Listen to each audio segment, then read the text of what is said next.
Good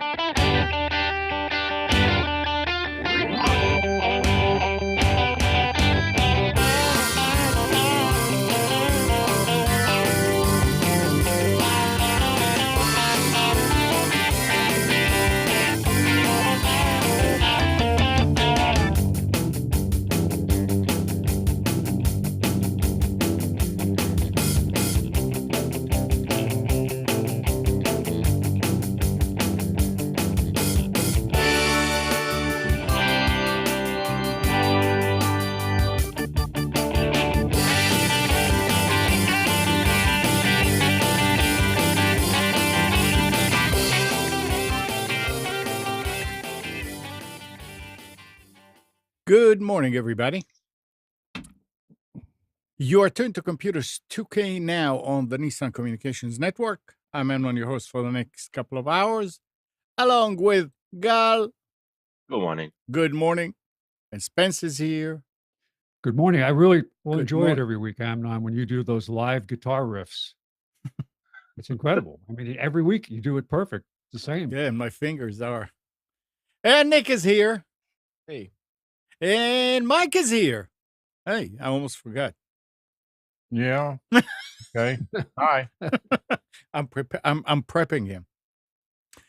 Our number Yeah. is 919-518-9773. Computers 2K Voice on Skype. And this morning's show is made possible by vMix software, Telestream Wirecast software, and is sponsored by Tom Sinclair of Live Streaming Gear. And What was the name of that Telestream software again? Wirecast software. Gotcha. Yeah, good. All right. So, did everybody have enough turkey?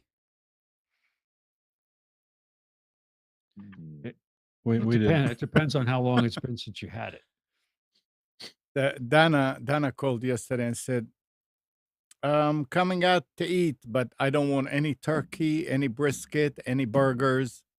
I want something different. So what did you come So up we with? had ham.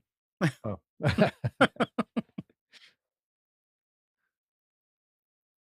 But it was nice. Nice weather. Not It was- yesterday. And no, not yesterday. It was 85 down in Florida one day before the cold spell came through. So yeah, you went, where'd you go? Kissimmee. Because we're near Orlando to visit my aunt and uncle, who I haven't seen in a couple of years, and I needed to see them. So it was good. And you have a good trip. Oh, yeah. Easy driving. No. Tell us. Well, the going down was pretty good because I left a week ago Saturday, and I took 2 days to go. We stopped with visit some friends in South Carolina on the way down. I stayed overnight, and coming back, we did the same. We broke it up into 2 days, but still, it was about 11 hours to get there. Mm-hmm. But the driving was absolutely insane, especially yesterday. Yesterday was the worst day. I would imagine what today is going to be like. But people, very, very aggressive driving.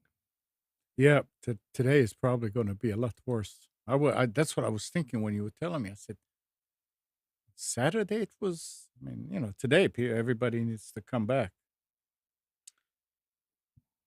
And Nick, you spent your time in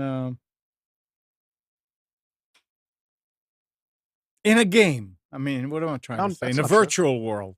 It's not true. That's not true at all. Oh, I didn't do that on Thanksgiving. No, that's not true. What'd you do Thanksgiving? Nothing. He was in a virtual Thanksgiving simulator. It's I played Thanksgiving Simulator 2019. It was on sale on early Black Friday on Steam. Did you buy anything during Thursday, Friday? I did actually. I bought a Nintendo Switch. Hey, Oh, you got it. Cool. Yeah, finally got it. GameStop had the best deal on this thing I could find. And and their deal started at 11:30 on Thursday night. Wait, when was Thanksgiving? Thanksgiving Thursday. was Thursday. Yeah. So it must have been, maybe it was a Wednesday night. I don't remember. It was either Wednesday night or Thursday night when their It deal started started. 2 weeks ago. Yeah, I guess. I don't. I think it was Thursday night. It must have been Thursday night. Yeah. Yeah.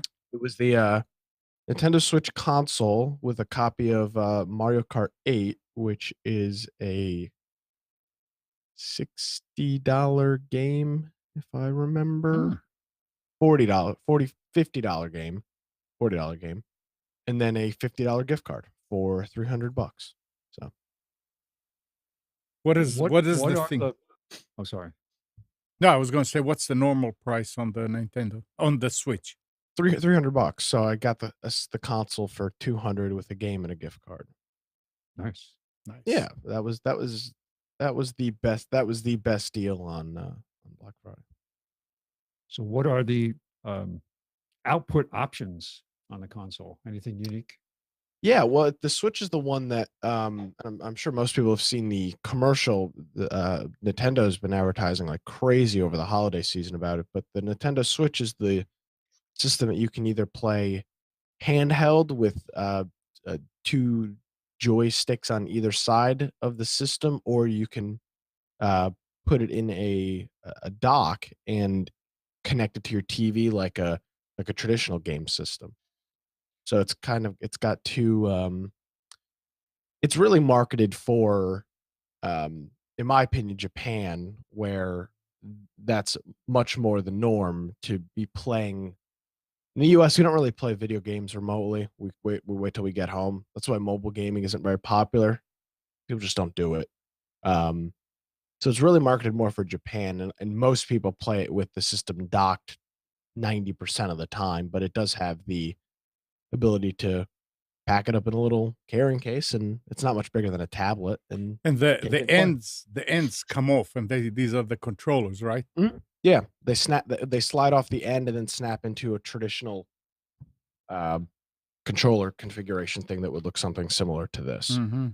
So Well, you can continue the same game and take it with you everywhere you go. Yeah, and I think if you, it's designed for a big metro area in a lot of respects. Like if you're in the city, New York City, and you got a 45-minute commute on the train every morning or something like that. Hmm. That's kind of what the use case is for. That's what they showed that when the system came out, probably, let's at this point, probably 2.5 years ago.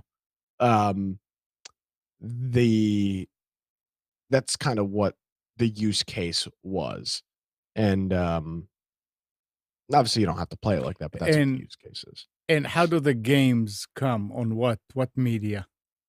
I think they're cards, little like SD big. They're So- larger than SD cards, but they're cards. So you don't download stuff from. No, you do download stuff. I'll be downloading most of my stuff. Oh, nice. Yeah, I typically I'd want to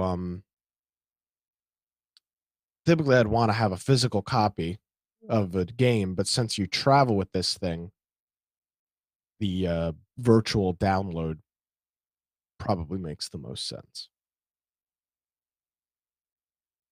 Yeah, I know you've been talking about getting one for a long time. I've been eyeing it since it came out, and I just needed a deal. A little push. Yeah.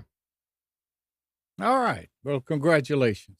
Oh yeah. Thank you very much. It's a big step in my life. Who else bought stuff? Gal, did you buy anything? did I buy anything?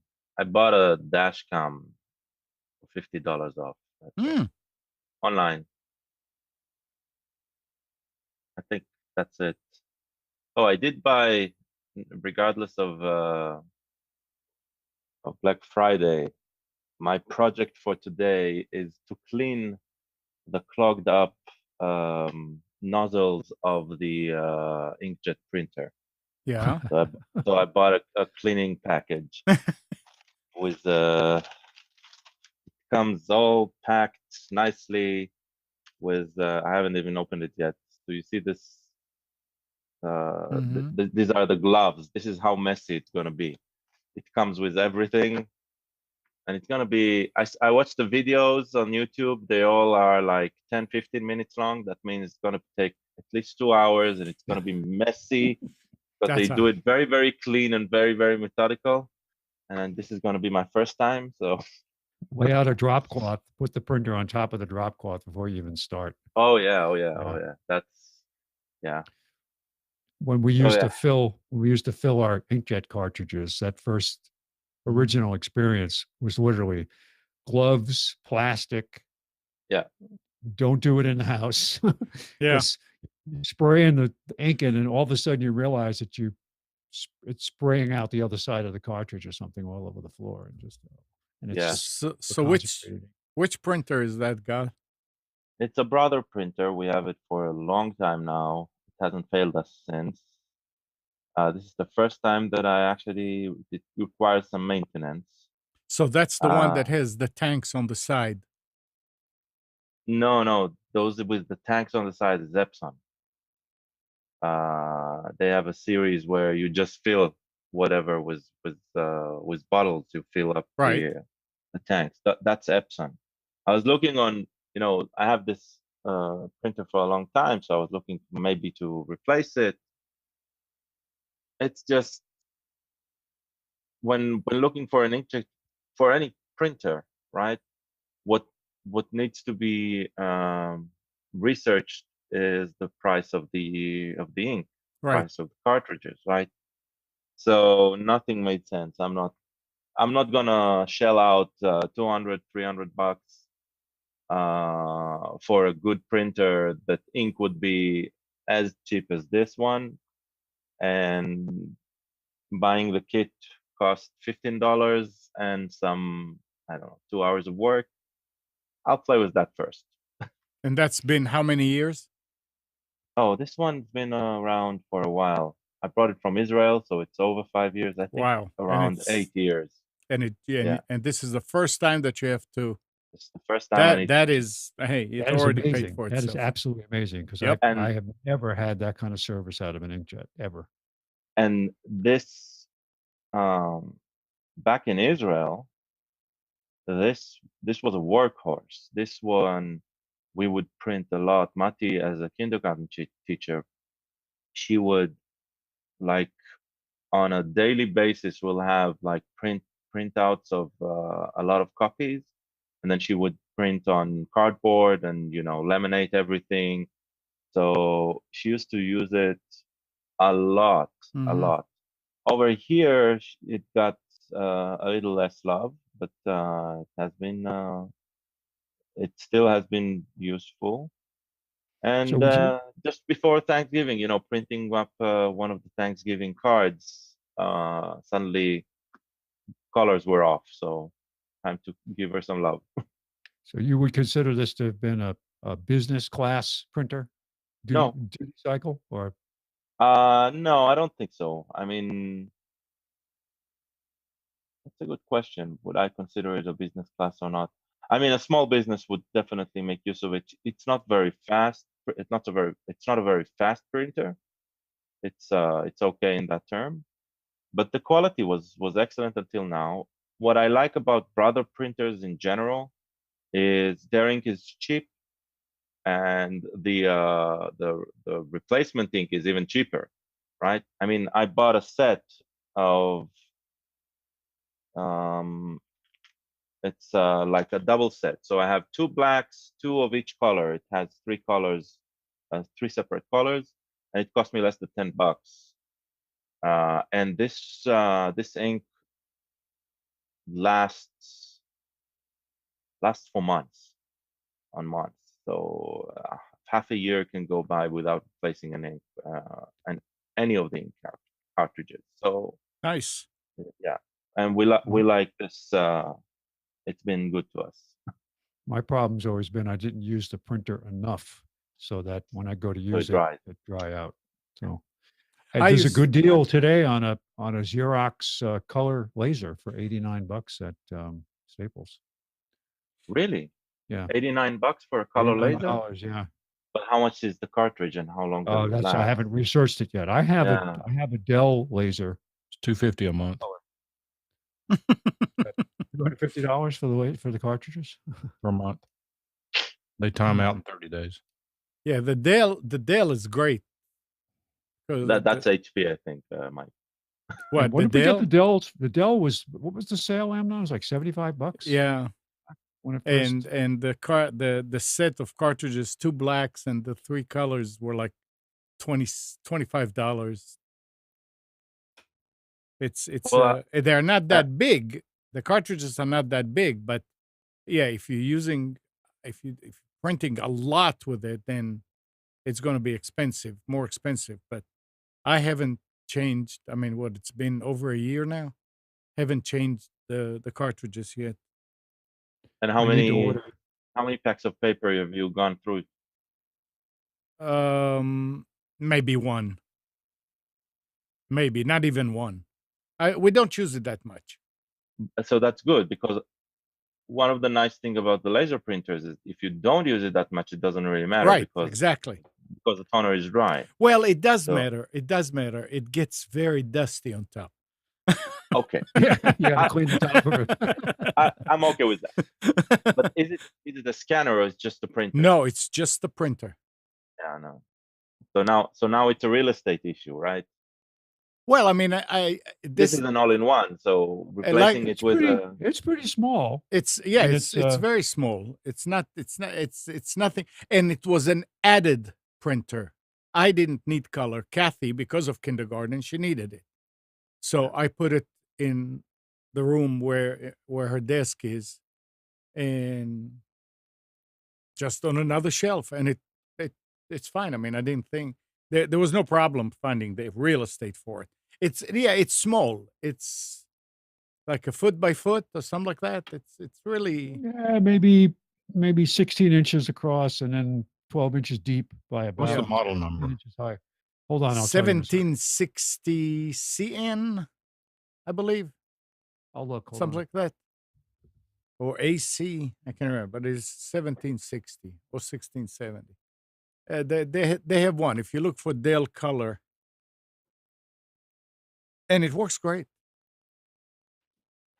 But I used to love to refill the Brother cartridges because they were the easiest thing to refill. It's the C Oh, CC. 1760 NW. Okay. I don't know how much it is today, but I mean, any of those, you just need to go and look on Amazon and on eBay for the supplies. You don't buy the supplies. $159 on Amazon. Okay, there you go. Wait a minute, plus 25 shipping. I'll bet you that you can find it. I mean, even if it's that, it's still cheap, but there's no. Try it on eBay and see if they have them, and a lot of them They're selling that printer for $159 now. Is that what you just said, Mike? Yeah. Or is it about the supplies? You said $159 or $59? No, One. for the printer itself to buy. 159. It's 100. Oh. Here it is for 110. Free shipping? I'm looking. Yep, from Maloney off. Yeah, it doesn't matter from where. It because does if it's- they don't it's in ship it or if it's a refurb or stolen and or Uh, defective. Yeah.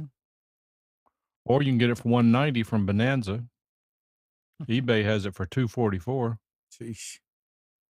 Yeah, but you can find other one. There's a Samsung and there's can't remember the third one that was kind of Here's a place selling a 4-pack of toner cartridges for $20.99 free shipping.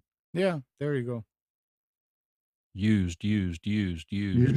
I said new. Yeah, Empty. Fill yourself. Comes with 4 bags of toner in Ziploc bags. But yeah, it's if wonder if it's you have discontinued. sorry, Mike, go ahead. I wonder if it's discontinued.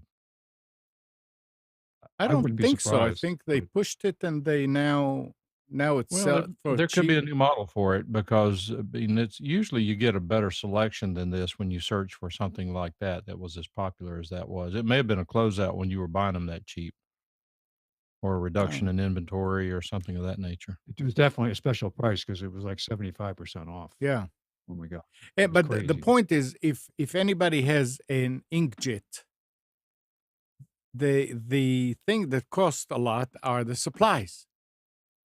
And when kids deal with it, and you have to go and change the cartridge or clean the cartridge or do some, if you're going to replace one, I would recommend get a laser. Ooh. Get a What, cheap what's the laser. what's A the difference between a Xerox color? Work Center, all-in-one color LED. I don't know what LED means here. Probably LED. the screen. Yeah, I mean it has nothing to do with the No, printing. got nothing to do. Laser printer Yeah. for $99 instead of $429. Well, you need to read about it and see. I mean, I don't know. I don't know that one. Yeah, no, I could. mean the drop is amazing. Oh yeah, it is. One thing to consider Well, is that it'll print in color, but it will not be photo quality. No, it will not. I mean, necessarily. it's not Yeah. something for a professional photographer to print the pictures. Yeah, Yeah, this is for This that is, I understand. yeah, that's, for the kids, for the, for just for color in general. You're not buying here something that is an artist's tool. You Oh, buy something that just does it. Nick, you were But going to the- say something? Yeah, I was going to say, Amna, what is the difference between a color and the laser? Because I mean, There is no they look- difference. What do you mean between the color and the laser? or, I'm sorry, what's the difference between an inkjet and a laser? Because if you look at the end results, sometimes they look very similar. So for people that don't know, how would you describe the difference? That's correct. They do look the same, and it again depends which one you're using. Some color inkjets will produce a better picture than a cheaper laser. But that's what we're saying. For the kids to to print something for school, if you do any kind of presentation and you giving away, it's great for that. The but the thing, biggest what Nick difference. was asking was, what's the difference in technology? Yeah. Oh, it's So laser. an inkjet printer will print by actually spraying ink or transferring ink, liquid ink, from the print head to the paper. It's done. It does not use any It's not powder. static charge or anything Yeah. like that. A laser printer actually has a special drum that the image is written with a laser onto the drum, which creates areas that have a different charge, electrostatic charge than other areas, so that when the drum rolls and the paper goes past, only the places where there's a charge transfer ink to the paper. And then it's used a heat process to melt it into the paper. There you go. And that's why when you pull paper out of an inkjet and run your hand across it, it smears. wet. And when you do it on a laser, Well, it will it's- smear if you don't give it a few seconds. Well, Yeah. a minute or so or Or if to you that's dry. use If you're printing Or- an image on an inkjet, like a photo image, and you're not using the right paper, it will be Yeah. soaking wet when it comes out. You were saying, Gal? yeah, that's what Spence said. Yeah. It's a matter of using the right paper with the right ink and all of that. Right. Yeah. You'll definitely waste ink if you use a standard bond paper and not a glossy sheet when the inkjet printer, because it'll suck the ink right out of the printhead. Yeah, I mean, they do make the glossy for pictures, and it works fine. But you have to let it dry for a longer time because it's very easy to smear. And it doesn't matter how long it's been drying, if a drop of water drips on it, it'll smear, it'll wash the color. So with the laser, it will not. Laser in general, I mean, just to explain, is like a copier. The copiers that we're used to, they're lasers. When inkjet came about, then they said, okay, yeah, you can also do copies with this. But They call it a convenience copier because it's not Yeah. meant right. for mass And production. that's a good word. This is convenience color prints.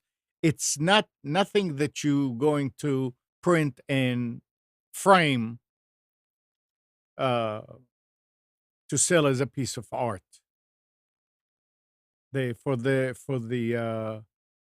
inkjets, they do have some inks that are actually more for photographers, that they are uh, thicker, I don't know, thicker, but more vibrant than just your run of the mill ink that you buy. Amnon, we could make a fortune here, and I'll tell you how. You remember that recently there was a piece of art that sold of some crazy amount of money. It was a famous artist who's still alive, which was what made it so rare, the huge amount of money. And as soon as the auction Yeah. happened, it was at one of the auction houses, it went through, there was a shredder built Yeah. into the frame and Right. shredded the picture.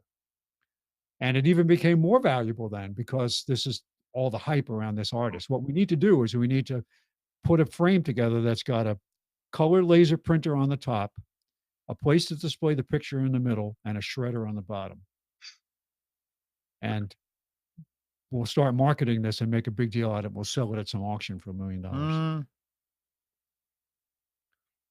The pictures only last 30 seconds. That's the thing. That's the hype.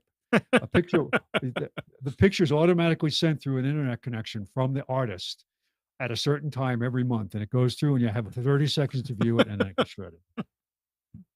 Hey, think about it. People would love it. It's so unique. yeah, it is. If people, That's what somebody people was will saying. pay. Well, we're talking. I can't remember who said it. It said the It's the picture, the physical Snapchat. the value of the picture jumped a whole bunch when that happened, and it's interesting. It's going to be like, I think they stopped it before it finished, and it was like the bottom half or so was shredded, and that's how it's going to be framed. 919-518-9773, Computers 2K Voice on Skype. All right. Mike, we didn't ask you. Did you buy anything? I always buy stuff. No, I mean on Black Friday deal. I don't know. I think probably technically no, Mhm. because what they do is they now start it about a month in advance, Right. pre Black Friday. So I don't know when it's. I mean, it's a racket now. It's all gamesmanship. But there was a Best Buy was offering a really good buy on a 10 terabyte external hard drive. 10. 10. Yeah, so I bought one of those. Haven't gotten it yet. It'll be here Tuesday, I think. How much?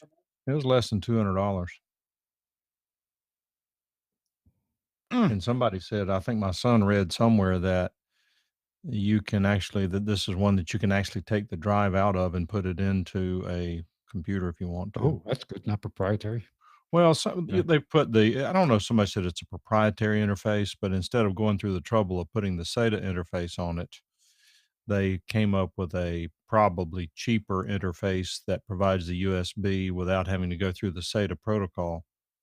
The drive is designed to be a USB drive. I don't fault them for doing that. I don't think it was done just to keep people from taking the drives out of the enclosures and using them. It may No, have had it's a cheaper. secondary effect. Hey, I bet it's a lot cheaper. Yeah. I mean, if they can, well, they don't have to put the SATA drive controller on it. They Yeah. can just put a USB drive controller on it instead of putting a SATA and USB drive controller. Does it save a nickel or dollar or $5? I don't know. But I you took one apart one time to look at that, and it was interesting to see. It's just a single board, plugs into the bottom of the hard drive that's got the USB port right built into it. So yeah, and and again, I don't fault them for that. Amnon, go ahead and talk. You've tried 3 times now. no, I was going to say that the problem with these USB ones is that in many cases the drive goes bad. It's not the drive; it's that little bitty interface board. And many times when I was given a hard drive that went out and it's not being read anymore, you take off the board and you put it on a computer directly because they're just SATA or IDE back when, and the drive works great.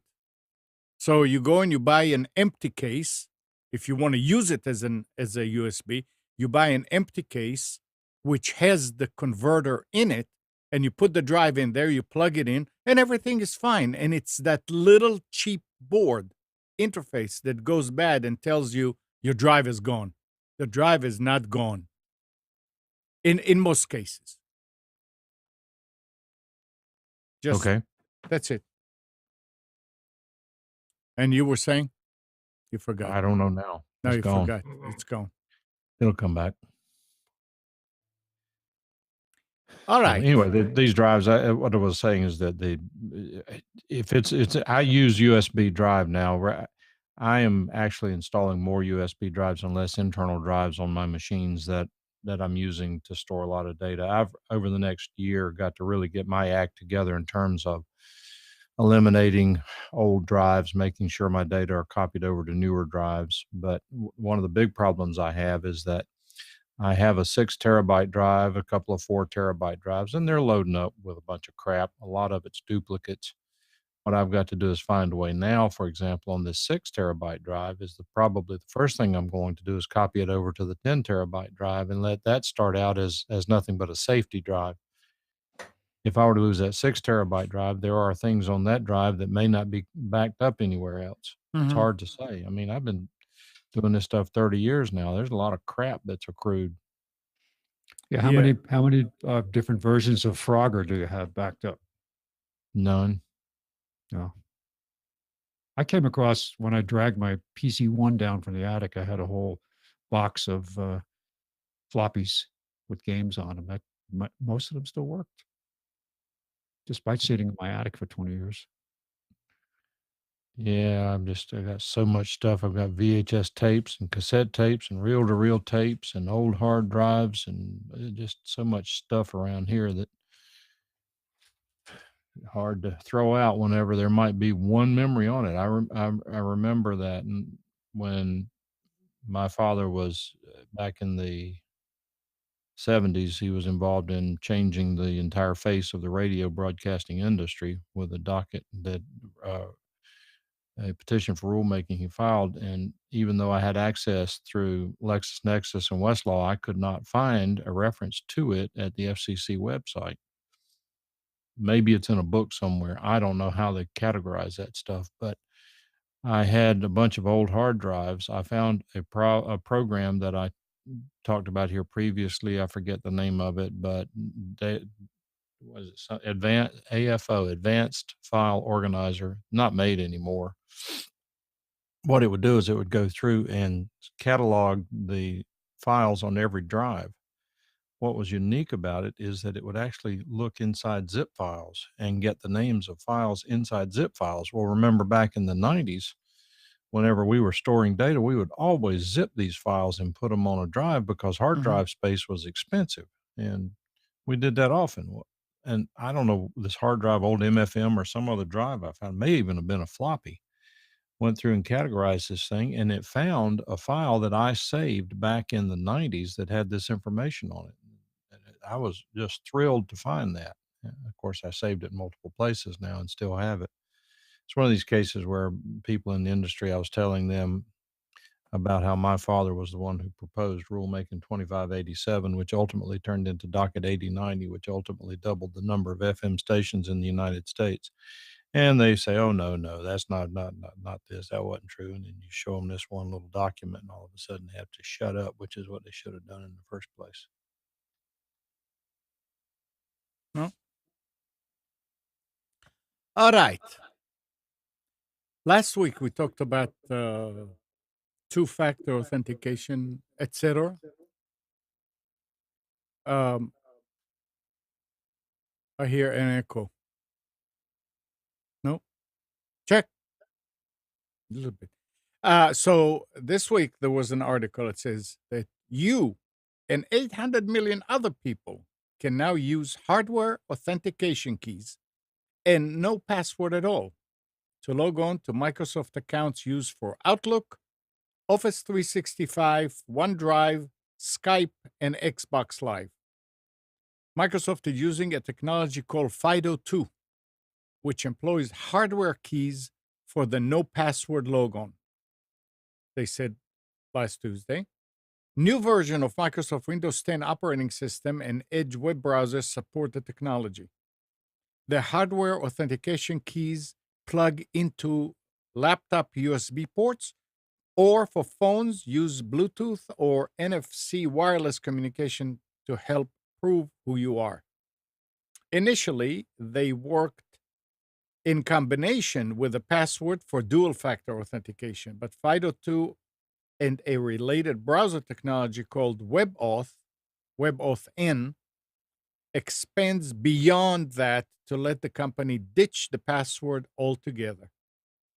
Now, Microsoft No Password Logon offers three options: the hardware key combined with Windows Hello face recognition technology or fingerprint ID, the hardware key combined with a PIN code, or a phone running the Microsoft Authenticator app. It works with Outlook, Outlook.com, Office 365, Skype, OneDrive, Cortana, Microsoft Edge, Xbox Live on the PC, Mixer, the Microsoft Store, Bing, and the MSN portal site. So you can play with it if you want to. I still I'd like don't. to see it be supported by Amazon and other Well, online yeah, I mean, purchase. somebody big like Microsoft needs to start it, and then they'll follow. Right. No, I'm glad they're doing it. Yeah, yeah. I remember first time I've seen anything of a sort was actually Spence's login to, I can't remember what it was. You had a card and you would call in and it'll give you a number. Remember that? This was like Oh, back in, that was the single pass credit card number. yeah, something like that. Yeah. Yeah. Where they would do a single new card number that generated just for that transaction, so it couldn't be stolen. It worked nice. I was amazed. This is when we started the internet center and Spence came over and, what is that? He said, oh yeah, that's, There was a story this week about how, despite the best interests or the best intentions of creating the chip-based credit cards, that it has not stopped fraud. It has not stopped people stealing credit card numbers, because the oh, problem is they're only doing half of the actual technology. Yeah, the chip is there that says, yes, this is the card, but there's no PIN number that the person has to enter in order to authenticate the user of the card.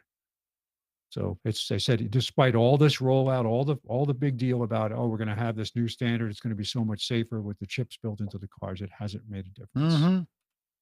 Because in Europe, supposedly this European standard is that you put the chip into the reader and you have to enter a PIN code before the card will work.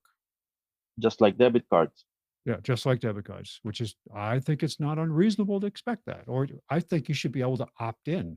I had a long conversation with a woman at a register at a Lowe's. We were talking about it, and said, I would like to opt in to say every time my credit card is used, it has to have a PIN code, whether it's online or presenting the card. Because I've had my card stolen at least twice, and I just had a charge pop up yesterday. I have a monitoring with Citibank for my credit card. At any time there's a charge where the card is not present, I can immediately get a text message. And I got one for something I didn't recognize again. So I contested it right away, and they won't let me actually contest it until the charge is post, because it's just pending. Here we go again, Amnon, right? Yeah. Yet another credit card. Yeah, well, I mean, if you use it a lot out there in different places, then Well, you it's do. not so much that I don't use. There's only a few places I do use it at gas stations. So who knows what can Yeah. happen. But the point is that they need to have better tools in place, that if there's something comes in that is not authenticated, well, this would stop it. If I had to have a PIN number, these crazy things would stop, because then I wouldn't have to worry about somebody doing an online purchase with stolen information, because they don't have everything. Right. So then I wouldn't have to go through the process of them canceling my card, sending me a new card, and then going through and changing all of my saved information at places like Amazon and Apple. Mm-hmm. So Yep. Talking about Amazon, I ordered some, I can't remember what it was, from Amazon. It was supposed to be delivered yesterday. I mean, it's not a rush. I don't need it fast, but I went, it didn't come through during the day. So about 4 o'clock, I went and tracked it. And now they have that map that comes out and they show you where their driver, because it's delivered via an Amazon delivery.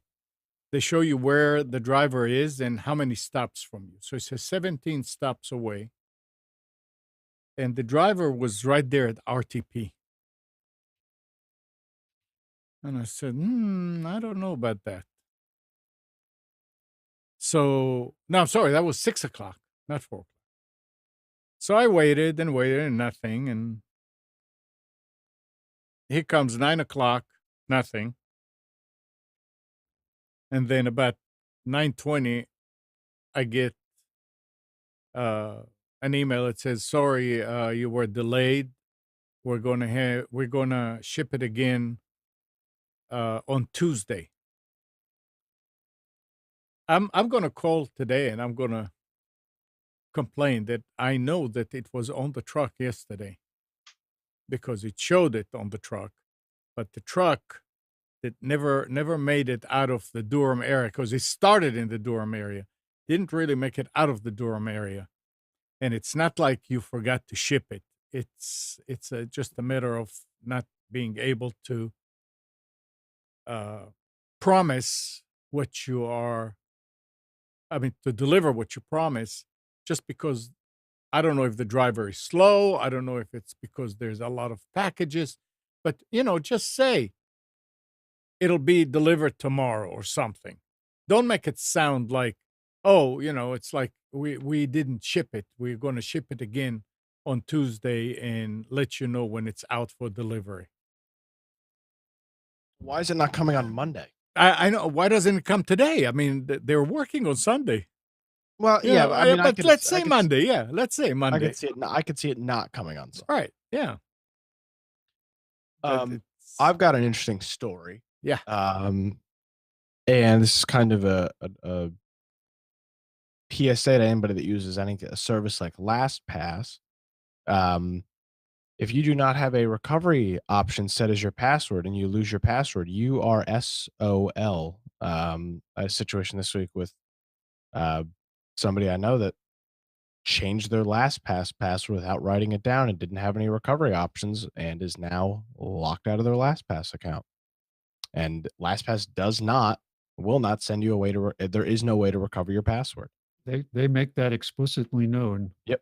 When you start it, and wow, you got to make sure you have it. That's a good thing. Yeah, it is a good thing. Yeah, absolutely. I guess. Well, could we call them? Like, no, they are not going to help you. That the whole point of this is that it's got to be secure. It's above. They're not going to help. They can't. They do not have the ability. If they had the ability, then we would all be screwed. Yeah, and the hint was password. So I mean, it was the password hint. There is some type of one-time recovery thing that supposedly leaves breadcrumbs on browser extensions, and I tried that on a bunch of computers that I know had that installed, and none of them worked. So I don't know. And it's maybe a one-time thing. It may have already been used. The person that used it doesn't even remember changing the password, but I could see that it was changed 3 months ago because it's still logged in on one browser extension. So my recommendation was start copying your passwords. Well, they have an export option there. So you can't, but you need the master. Anything you do inside of it requires the master password. Exporting, doing anything requires, as it should. Because if I break into your house and get on your computer, I can export your LastPass thing without a master password. So anything and everything you do requires the master password, which I don't have access to. I moved out of LastPass about a year ago after discovering Bitwarden. Bitwarden is they provide practically the same solution, but the uniqueness is they are open source and they have a self-hosted solution. So now I host my LastPass at home. not on some stranger's server. And it's working pretty good. And they keep updating the stuff and getting more feature. It works on all the mobile devices. It works. I have multiple accounts for the family members, right? There's sharing between them. It's a great. There's some features that you need to pay for, even though it's open source. So you can change the code. It's not that complex. You can change the code and then work with the changed version, but then you can't really update regularly, because if you change something, right, you need to rebuild whatever you updated. Or you can just buy into their licensing scheme, which is pretty much the same as LastPass, and then you get the added features. And it's a great piece of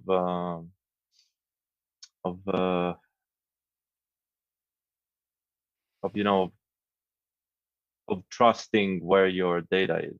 So that's a nice thing. Yeah, I've never used one of those services, but I think I'm going to start that soon because I don't practice what I preach on passwords. All right, I have two questions about that. A, can't you store it on a flash drive and stick it in the back of some drawer? Is this not a possibility? Because I never used any of those LastPass or What are you trying to KeyPass. store? The password to the service. I have access to the master password, but the freaking person changed the master password and didn't write it down. I've got access to their master password, but they've changed it. So that was my situation. Is it's somebody else? It's somebody I used to do some work with. So I know I set up their LastPass account. I see. With a master password that I wrote down. They wrote down. I wrote down multiple places for them, but then they went ahead and changed it. Okay. Without writing down in a whole bunch of different places the master password. So, all right. And the other thing is, I should have set a recovery option, but frankly, I didn't. Well, that's how you learned, which is fine. But the other question is, I mean, after all, what you are storing there with them are existing passwords from different places. So new passwords too. You generate passwords with LastPass. That's the whole purpose. Is I'm sure Gal's Facebook password, if he uses a service like that, is probably just a random string of letters and numbers. Gal, would that be correct? That's what okay. You do. Okay. So here's the question. So now that you don't have access to that service, what happens if you go to Facebook and you say lost password? They'll send you a recovery email where you'll change your Facebook password. Okay. So, but it's just a pain in the ass. You got to no. I understand, but you're not really dead in the water. I mean, no, you're not dead in the water, but you're dead in your water with your LastPass. As far as LastPass, yeah, okay, LastPass, and it's a headache. I mean, I looked because there's one browser extension that still's logged in that you can see the passwords on. There's over 200 passwords in there. Now, I don't know. I'm not sure all of them are necessarily randomly generated passwords. I'm sure a lot of them are similar passwords or different variations of a single password. But it's a huge pain. Okay. Yeah, but that's because somebody was too lax with understanding their own personal security.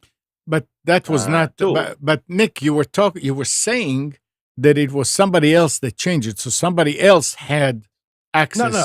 Yeah, it wasn't my LastPass account. It was somebody I set up LastPass for, and he changed it. He changed it.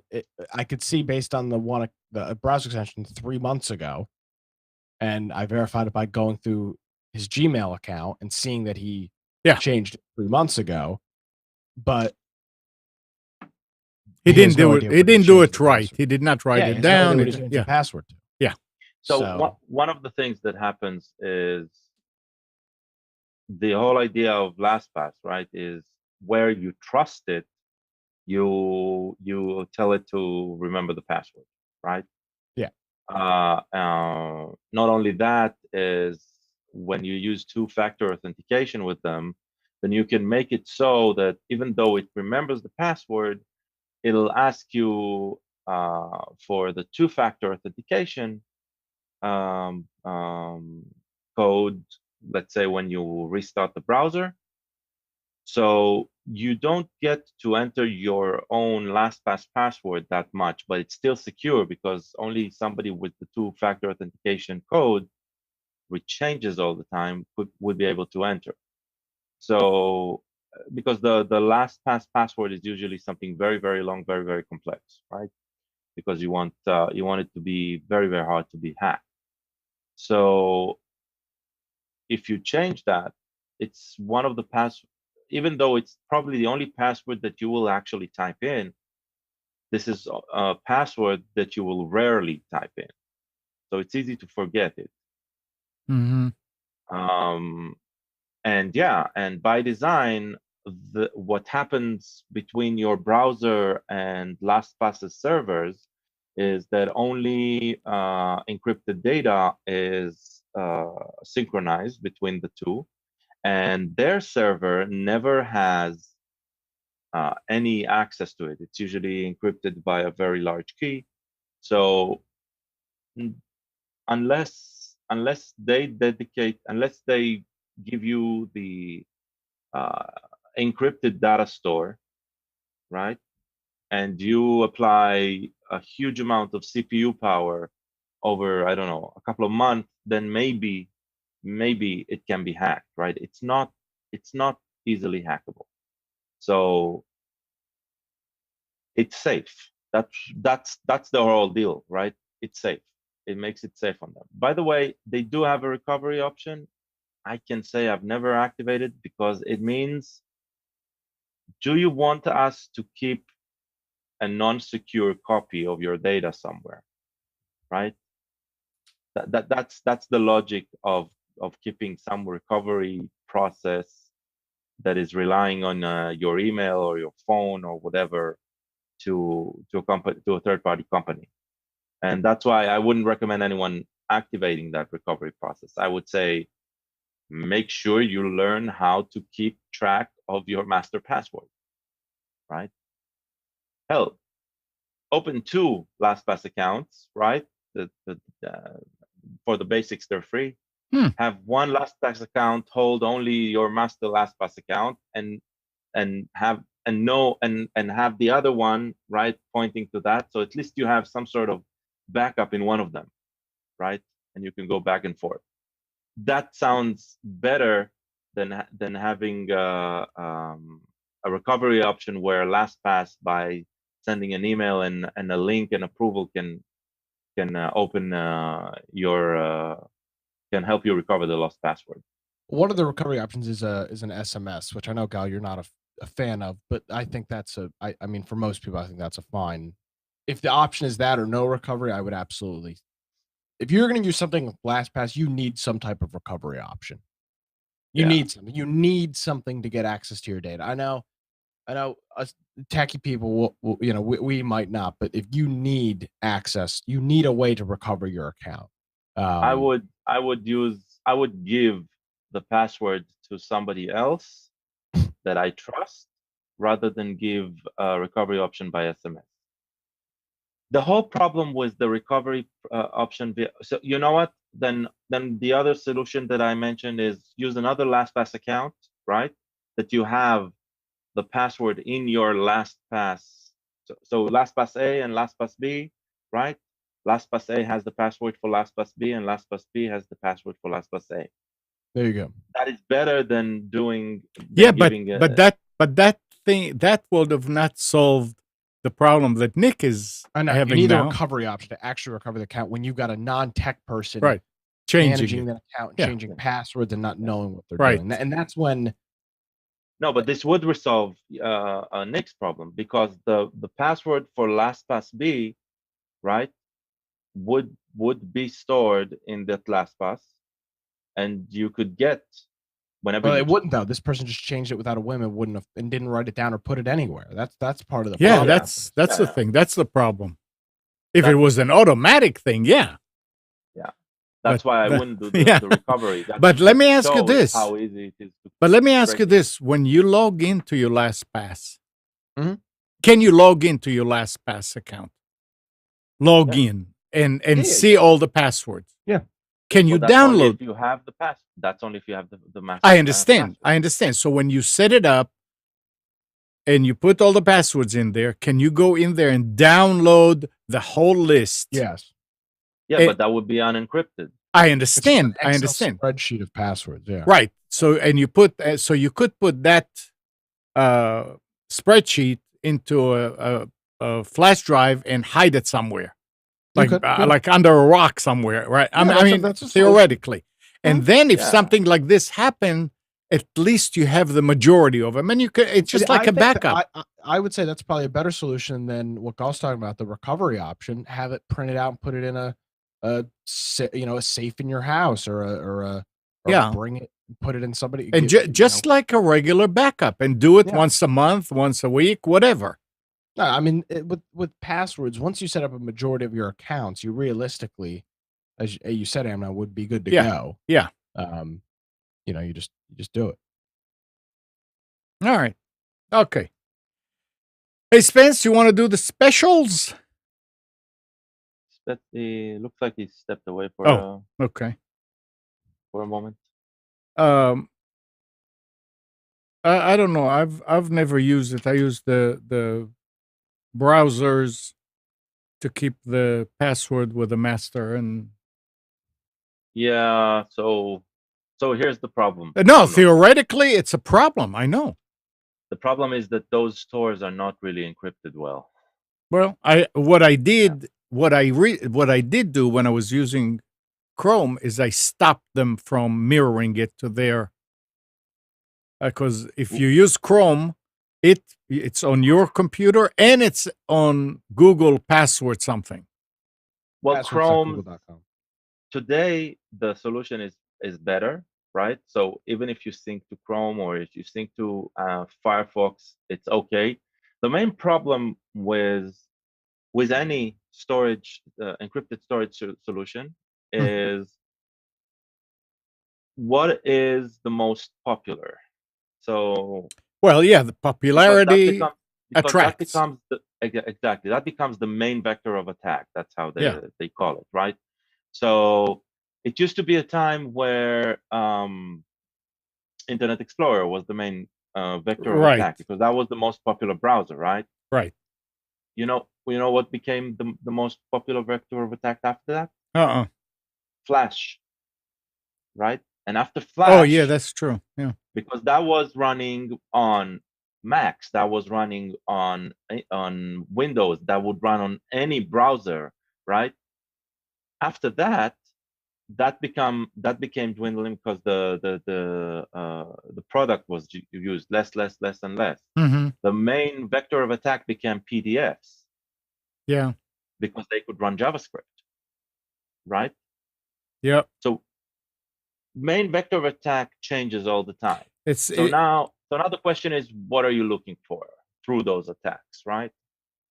The browser storage is usually the easiest thing to start to get attacking because it's connected to the browser. So if somebody's trying to attack Firefox, right, the first thing they'll look for is the low-hanging fruits, and those are the stores that are internal. Right. So that's why don't use the default thing provided for you, even if it's decent, when it comes to personal storage, right? When it comes to secure storage. Well, the reason why I do that is because I don't leave windows open up, like 20 windows open. I always close them, and I use passwords everywhere. So it's easy when you use it with the browser and it's already there. So you don't have to go look for it and type it in and Right, and that's the power of things like LastPass or Bitwarden, because they're integrated everywhere, but they are separate and they're non-default. So even though people like me and Nick But- will recommend using it, it's still not a main vector of attack because most people don't use it. It's like the little sign of a security system in front of your house. Yeah. Its only purpose is to tell the people who are thinking of breaking in, hey, the neighbor one, it's gonna be easier over there, right? That's Yeah, but- exactly what it is. But you see, Gal, what you're saying is true about what attracts and what's. If I was a hacker who's trying to get passwords, I'm not going to go to some peon PC somewhere to get it from the browser. I'm going to go after people like LastPass.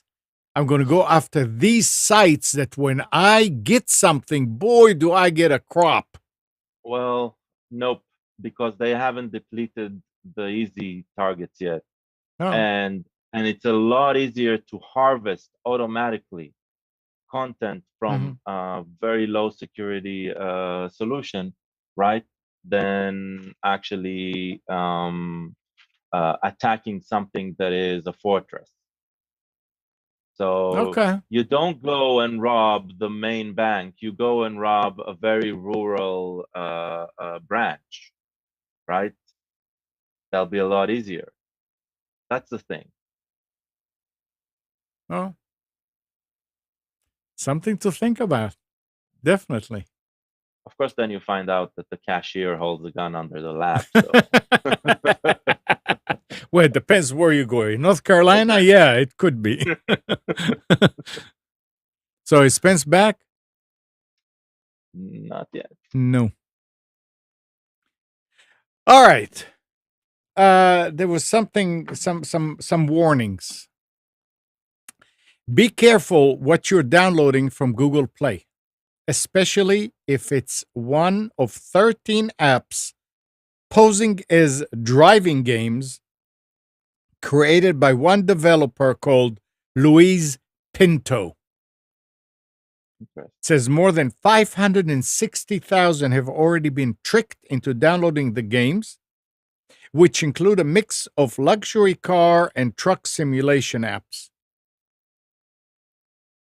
This was discovered by Android malware researcher Lucas Stefanko. Once installed on a user's Android device, the games don't actually work. Looking at the reviews on Google Play, users who downloaded them complain it was a virus. For instance, among the masses of one-star reviews for the truck cargo simulator, one noticed his device slowed down after it forced him to download an app that wasn't the game itself. Many simply call it a scam, but it's better safe than sorry. So I wish there was a way for parents to block things just like you can block them in other on computers. If there was a way to block, like to use a firewall to say no, none of this come in. But this is it's a problem. Problem. Hey, Mike? Yes, Amnon. So there was another article about Bitcoin last week. Okay. The value of Bitcoin has hit a new low of 4,951. Not true. That was last week. Not true. I don't know. Oh, it's It lower started than at 50 cents. it's what? It started at 50 cents. Yeah, no, it's fine. That's not a new low. Okay, so the value of Bitcoin is now New weekly low. 4,950. Now is 4,951. Okay. 3,786. It's what? 3,700. Wow! So it even went lower than okay. So if you paid 50 cents for it, you're crying the blues, right? Bringing the total value of all Bitcoin in existence to below 87 billion. Oh, well. Much of the turmoil can be attributed to the split of Bitcoin Cash on November 15. The Bitcoin offshoot has been split into two different cryptocurrencies, which are now in competition with each other. So I guess they split it. I guess it's just like stocks. If they Nope. split it, you know. Yeah, Nope. please explain the split, if somebody can. This is one thing I don't understand, how the protocols can do that. I mean, in general, the way that I see it, if a stock for a company is worth $1 million and they are 100 shares, now Yeah, you but can we're go talking now about you can go and split them, make 200, but each one is worth less. that is something else. That is a decision of the market to adhere to something. So Oh yeah, but everyone who has an entry in a database that says I had 100 shares, now they say I have 200 shares, yeah, but the value didn't change. That's something completely different. Bitcoin is a blockchain, yeah, right? So now they're saying we're splitting it. So even if that means the same blockchain up until now is still being used by both, mhm. right? And now it's split. What happens to the value of everything before the split, and how does it affect I don't. when it's been traded on one blockchain, on one shot of the blockchain, and how can it not be traded in the other shots, right? What's the answer here, Mike? That's what I don't understand. What'd you What? say, That Mike? is what. Go ahead. Mike? I'm the one who asked the questions. I don't have a clue. I don't have an answer to that at all. Maybe you need to bring it up tonight. Well, I mean, it's an my show interesting was recorded question. last Wednesday. Oh, okay, Wednesday. Yeah. But it's an interesting question. I don't know. I thought somebody So somewhere makes a decision about what's the worth is. Not no, somebody, the but worth the worth is it's not stocks. This is forex, yeah, right? yeah. That this is completely different. It's not like there's a body that decides on the value. It's the market that decides on the Yes. value. So what is that attributed to the split of Bitcoin That's cash what I on don't November understand. 15th? I mean, somebody the market didn't decide to just split it. No. The split that we're talking about is a technical split. Is a Yeah. decision that the protocols are going to part and not work to. That is what I don't know. Is are they Yeah. both going to still use the same blockchain, just differently, and some transaction will be the Bitcoin Cash and others, or is it going to be a completely new blockchain? What's going on there? Don't know. Right? Yeah. So Don't know. there's some technical complexity there that is interesting. All And I'm right. guessing that it causes a lot of headache, not only on the market share and value, but also on the technical side. So Maybe we'll find out next Sunday from Mike. yep. No, I'll probably forget the question, but I know that if you look at investing in Bitcoin as being the same as investing in the stock market, you're missing the point. There's a lot more to it. I cannot articulate it yet. Maybe with time I'll be able to, but right now, if you're looking as a place to invest money, cryptocurrency is not the way to go under no circumstances. But anyway.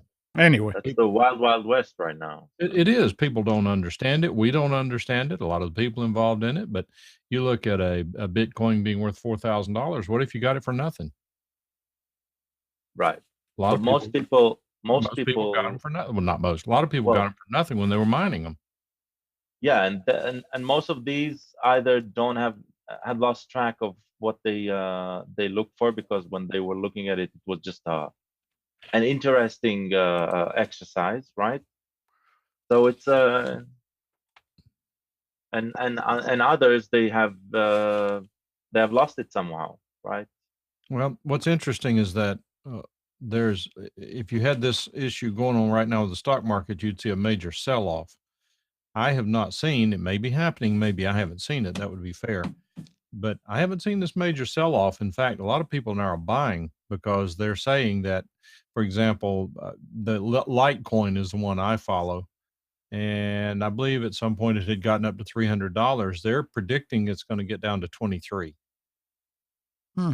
Now, it may go to $2.30. It may go to 23 cents because nobody really knows. It's like Gall said, it's the wild, wild west. Yeah. But if you're looking at it as an investment, then I hope you didn't put your retirement account in it.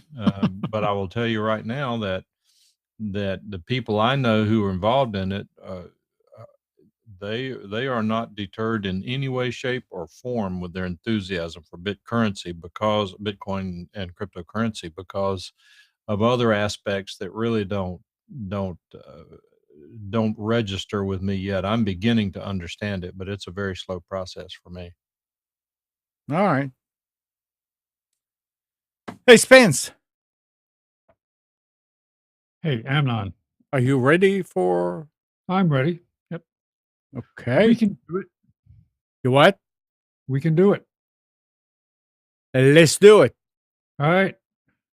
Well, we will loosely call today's specials Cyber Monday 2018, but that is now a giant blur that starts sometime around a week or so before Thanksgiving and continues through Christmas as one sale or another. So yeah, there was some pretty good deals out there, and I was limited to how much time I had today to go searching. So I did go out and find things at our popular 3 stops at Staples, Office Depot, and Best Buy.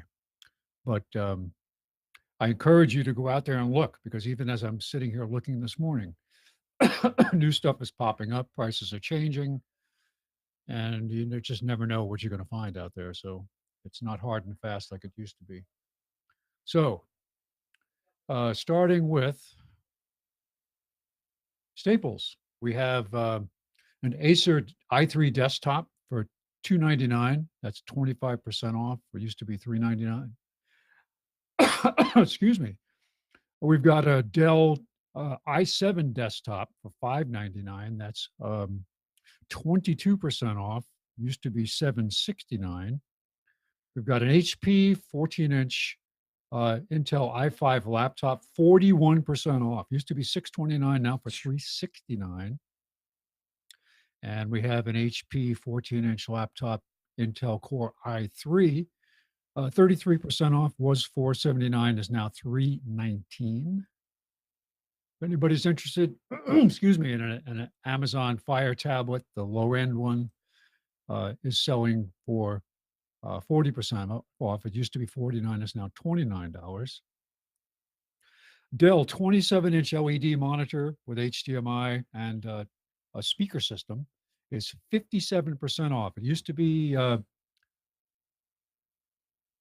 it says $329 and is now on sale for $139. Is that actually 50% off? No, it doesn't seem right to me. But it's $139.99. It's a good price. Dell 20-inch Visa mountable screen. Amnon, this is probably the smallest you can find out there now. $49.99. It's 58% off. It used to be $119. So if you need a low cost add-on monitor, this is a good deal. $49.99. HP OfficeJet 3830 all-in-one inkjet printer for $39.99. Used to be $79.99. Here's that Xerox phaser color printer. This is model 6022NI. $89.99 was $279.99, 67% off. We've got the TP-Link AC1200 wireless dual band router, $39.99. Now, this was not an expensive device to start with. It is $10 off or 20% off. But if you're looking for a low-cost way to get into the AC standard with dual band, this is the way to go. TP-Link makes good stuff. There's a lot of controversy out there now about exposures on most routers. And the reason for that is because of some of the common chipsets that are used in these routers. So make sure the router that you purchase, take a look at it and make sure that there is a patch or you've got the latest firmware for your router. PNY Turbo USB 3.0 128 gig flash drive. This is 75% off. It's $19.99. It was selling for $79.99.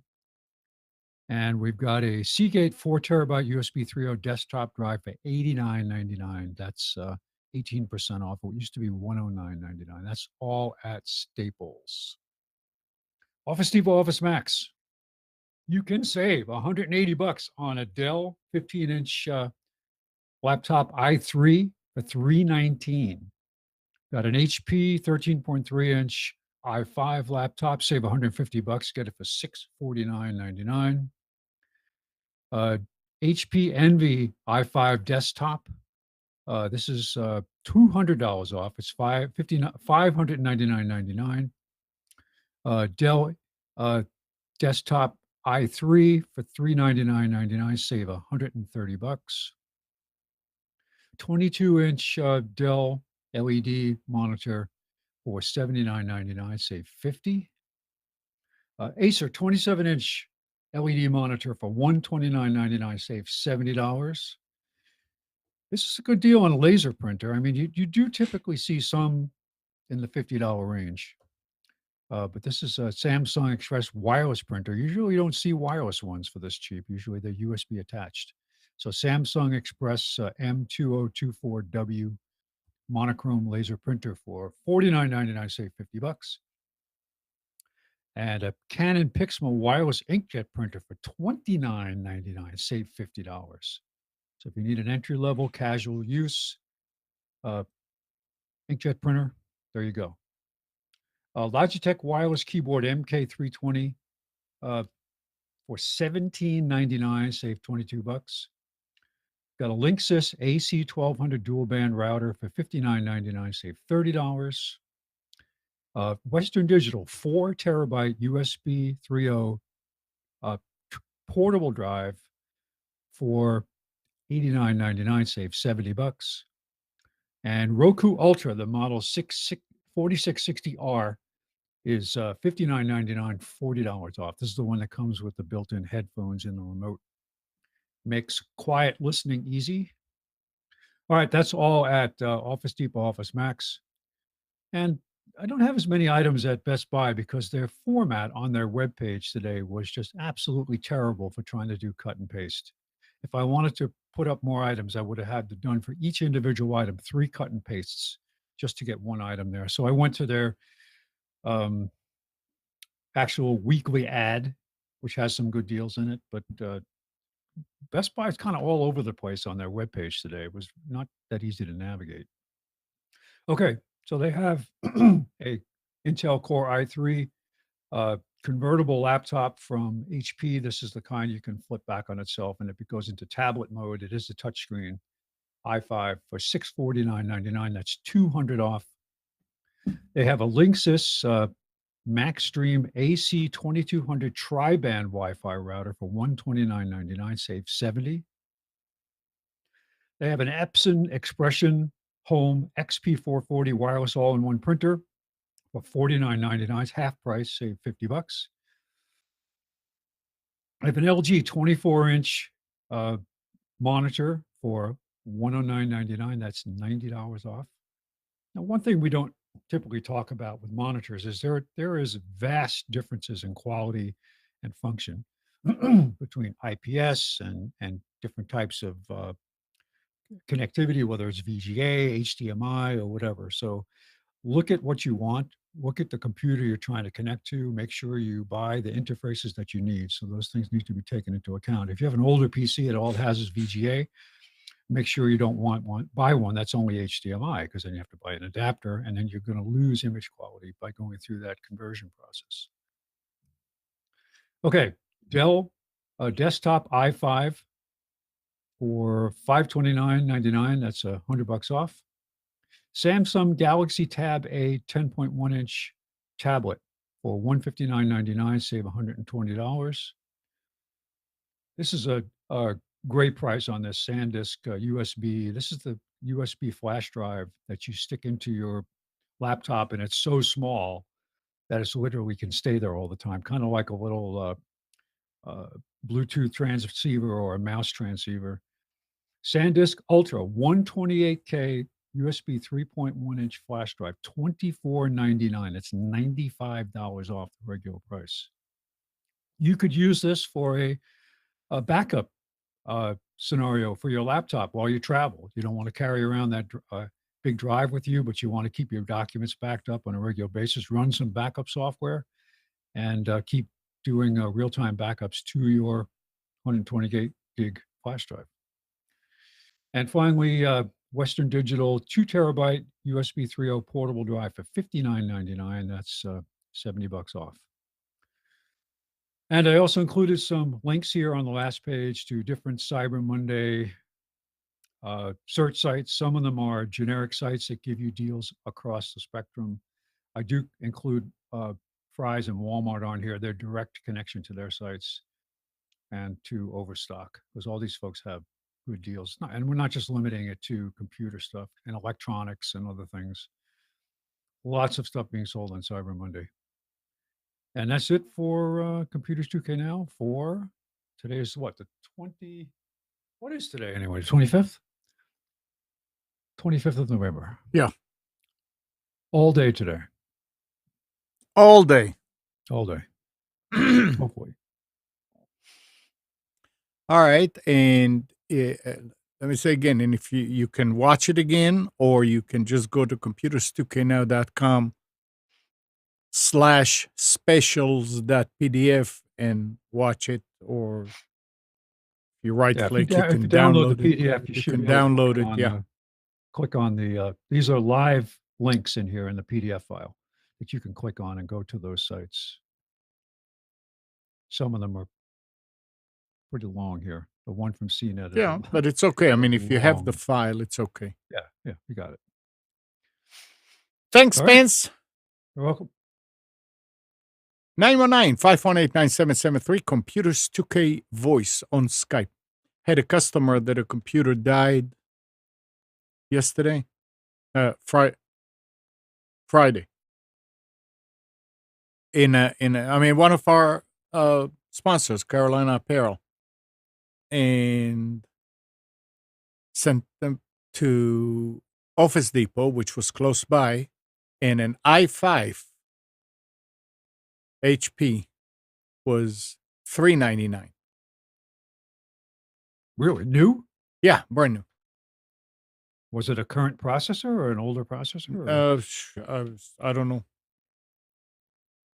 It was the same as on the 1-year-old, little over than 1-year-old machine, that something happened to the hard drive, to the motherboard.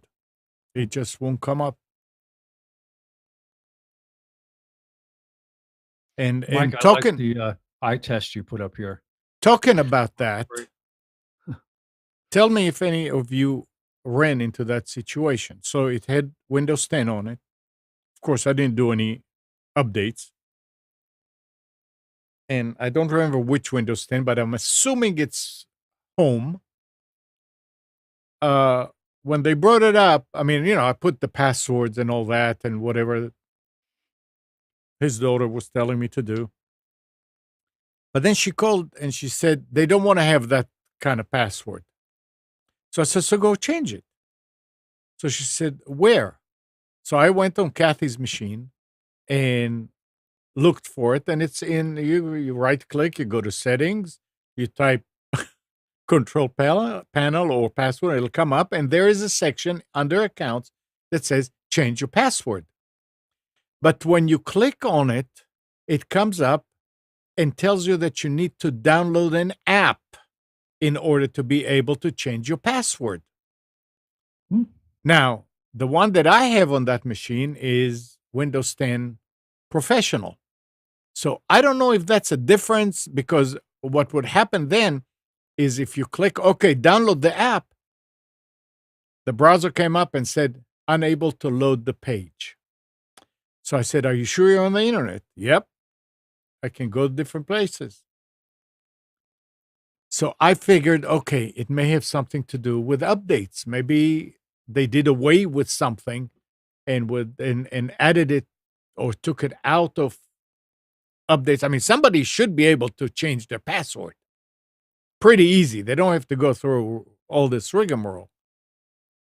And she looked, and it actually was doing updates. She said it had something like 42% of this and of that. I said, okay, so leave it and let's wait until it's done.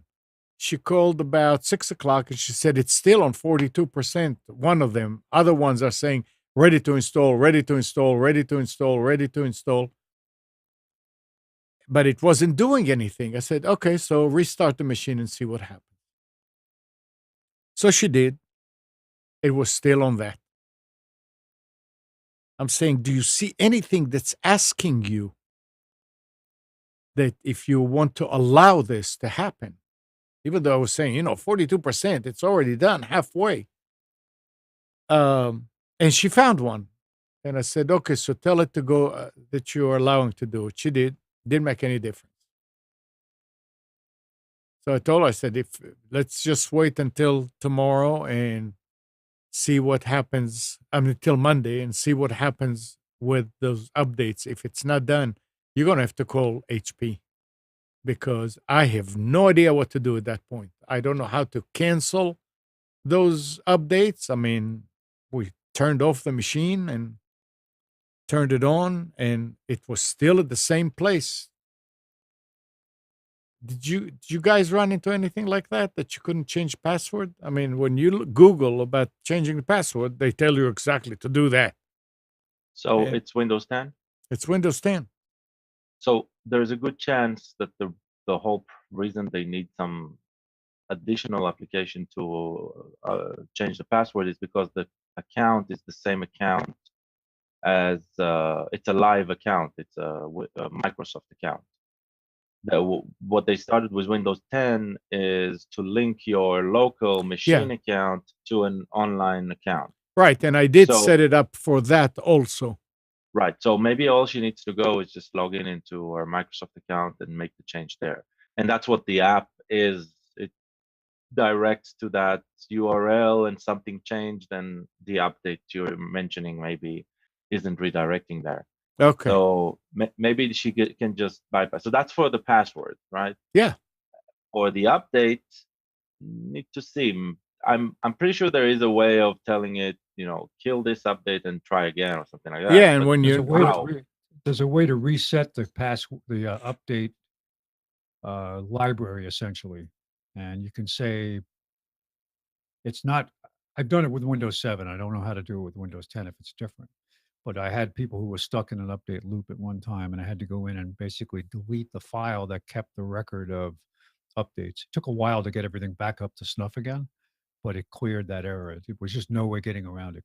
Could not get past it. Every time you restarted the machine, it would be halfway through a major update. Yeah, I Never- figured, it's an HP and it's brand new, and if they call HP will actually maybe log in and do it for them. And I mean, not being sufficient enough in Windows 10, I don't want to tell them do this, do that.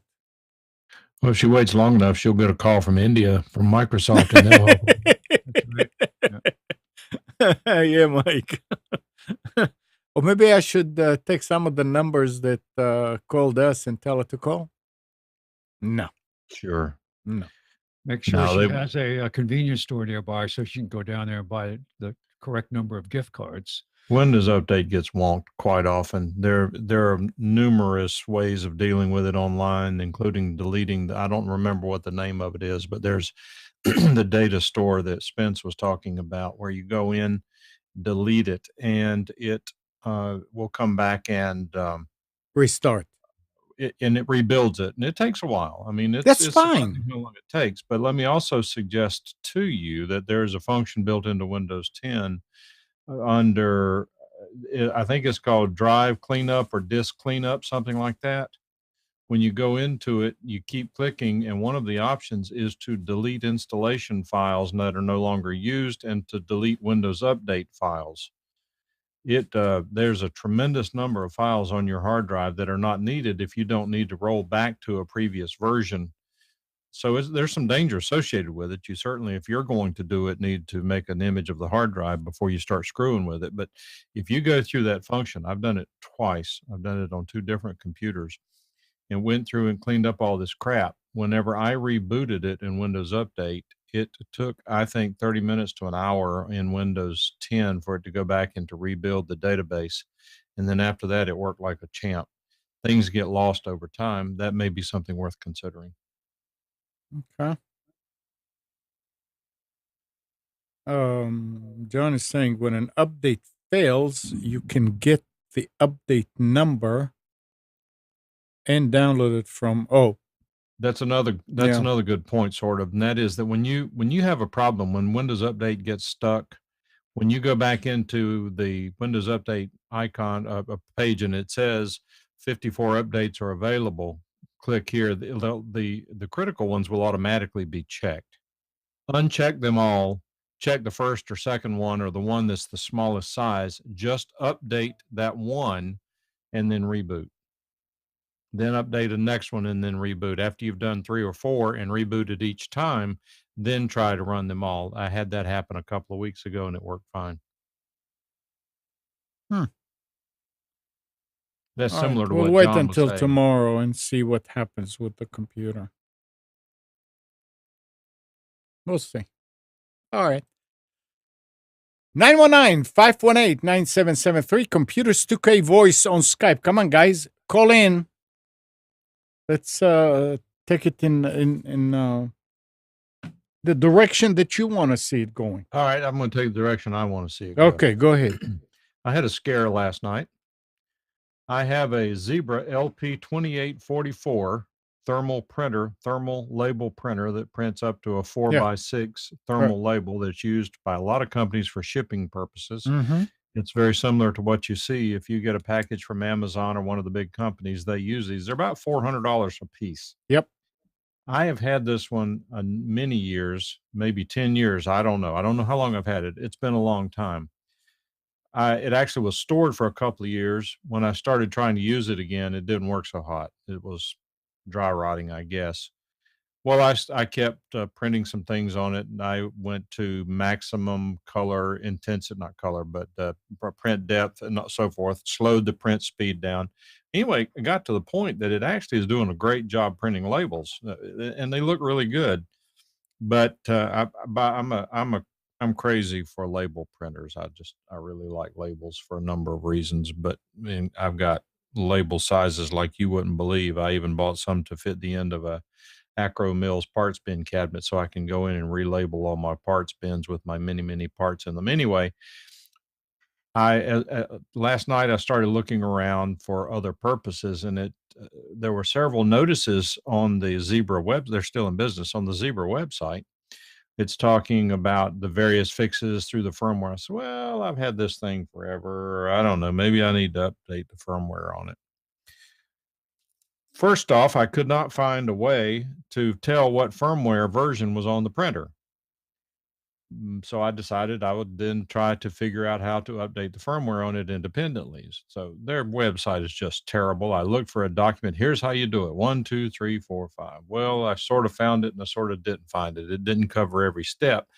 Whenever you decide to do something with firmware, you don't want to screw it up. When I was unable to find exactly what I wanted, I said, all right, let's give it a shot. So I found a program, a separate utility that allows you to open the firmware file and load it onto the printer. The firmware is dated 2006. Mm-hmm. And I'm saying to myself, well, do I even need to do it? I finally found a function to print a configuration label that supposedly tells you what the statistics of the printer are, the characteristics of the printer are. So I printed it out.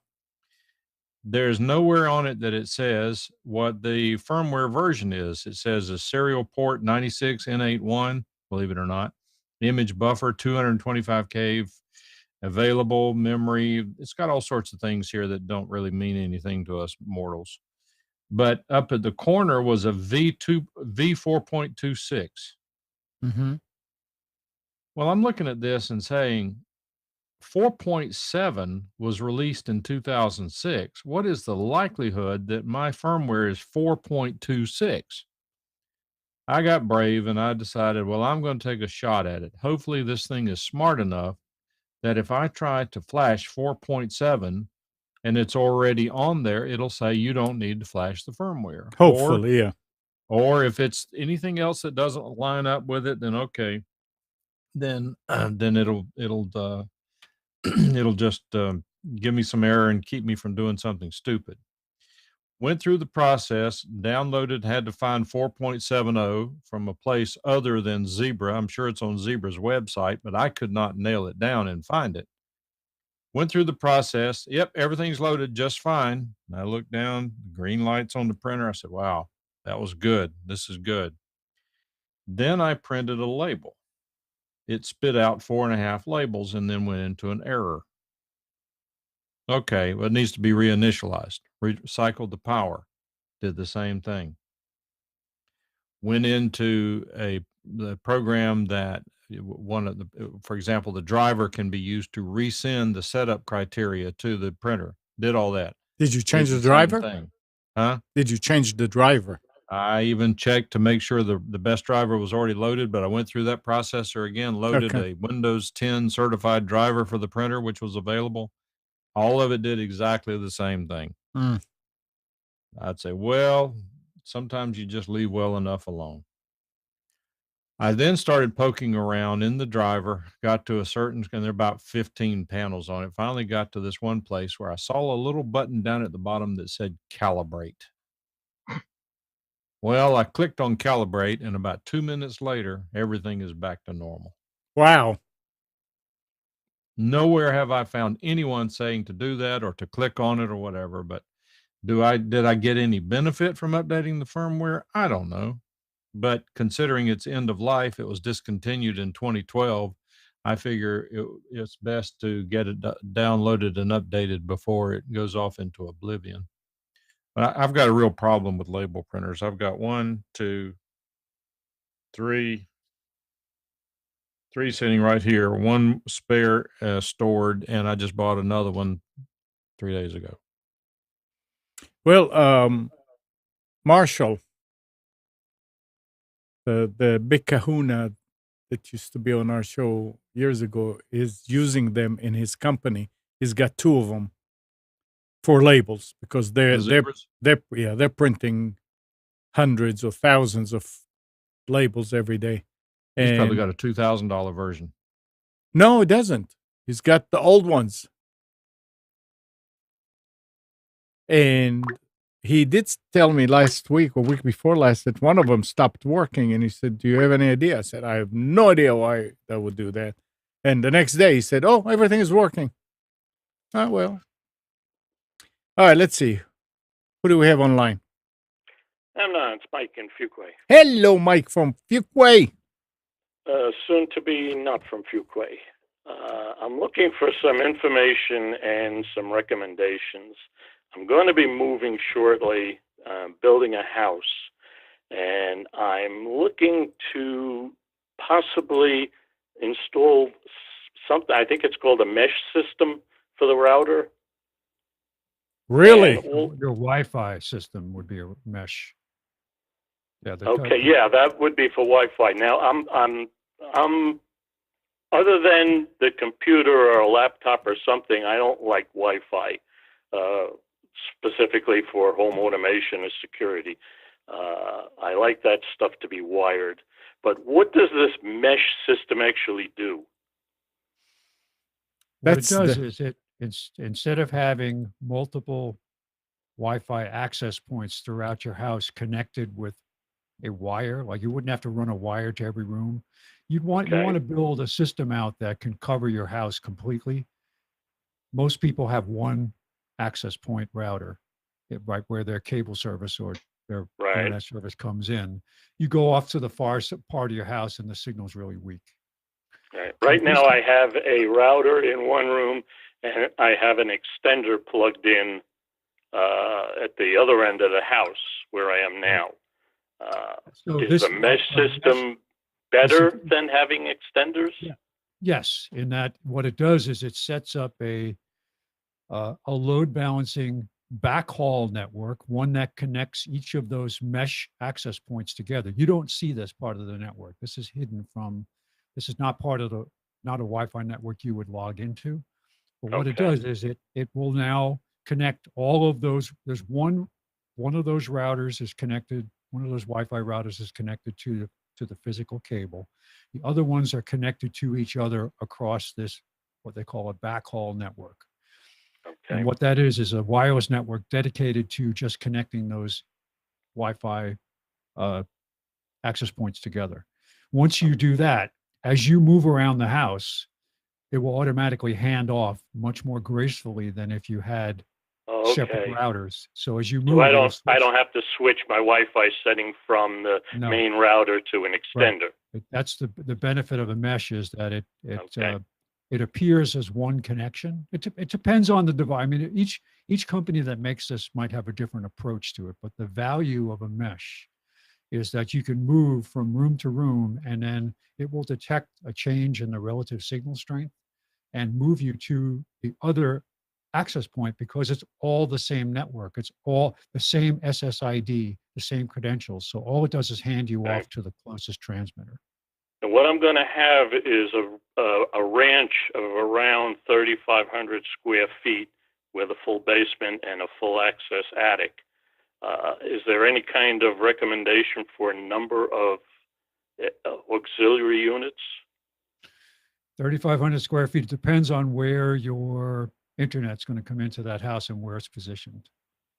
Okay. Is it an open floor plan with a lot of open space, or is it? Yeah, it's going to be a lot of open space. Yeah.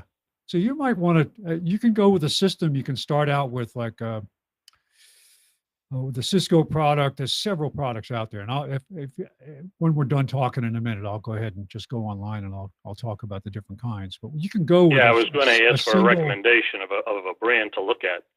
Single base station and one remote. And then if you need to add another remote, if you find out that you position it, they even have instructions on how to find the best places to put it in the house. One of them, of course, has to stay where the physical cable is. Right. But the other ones, you can move them around. All you need is power.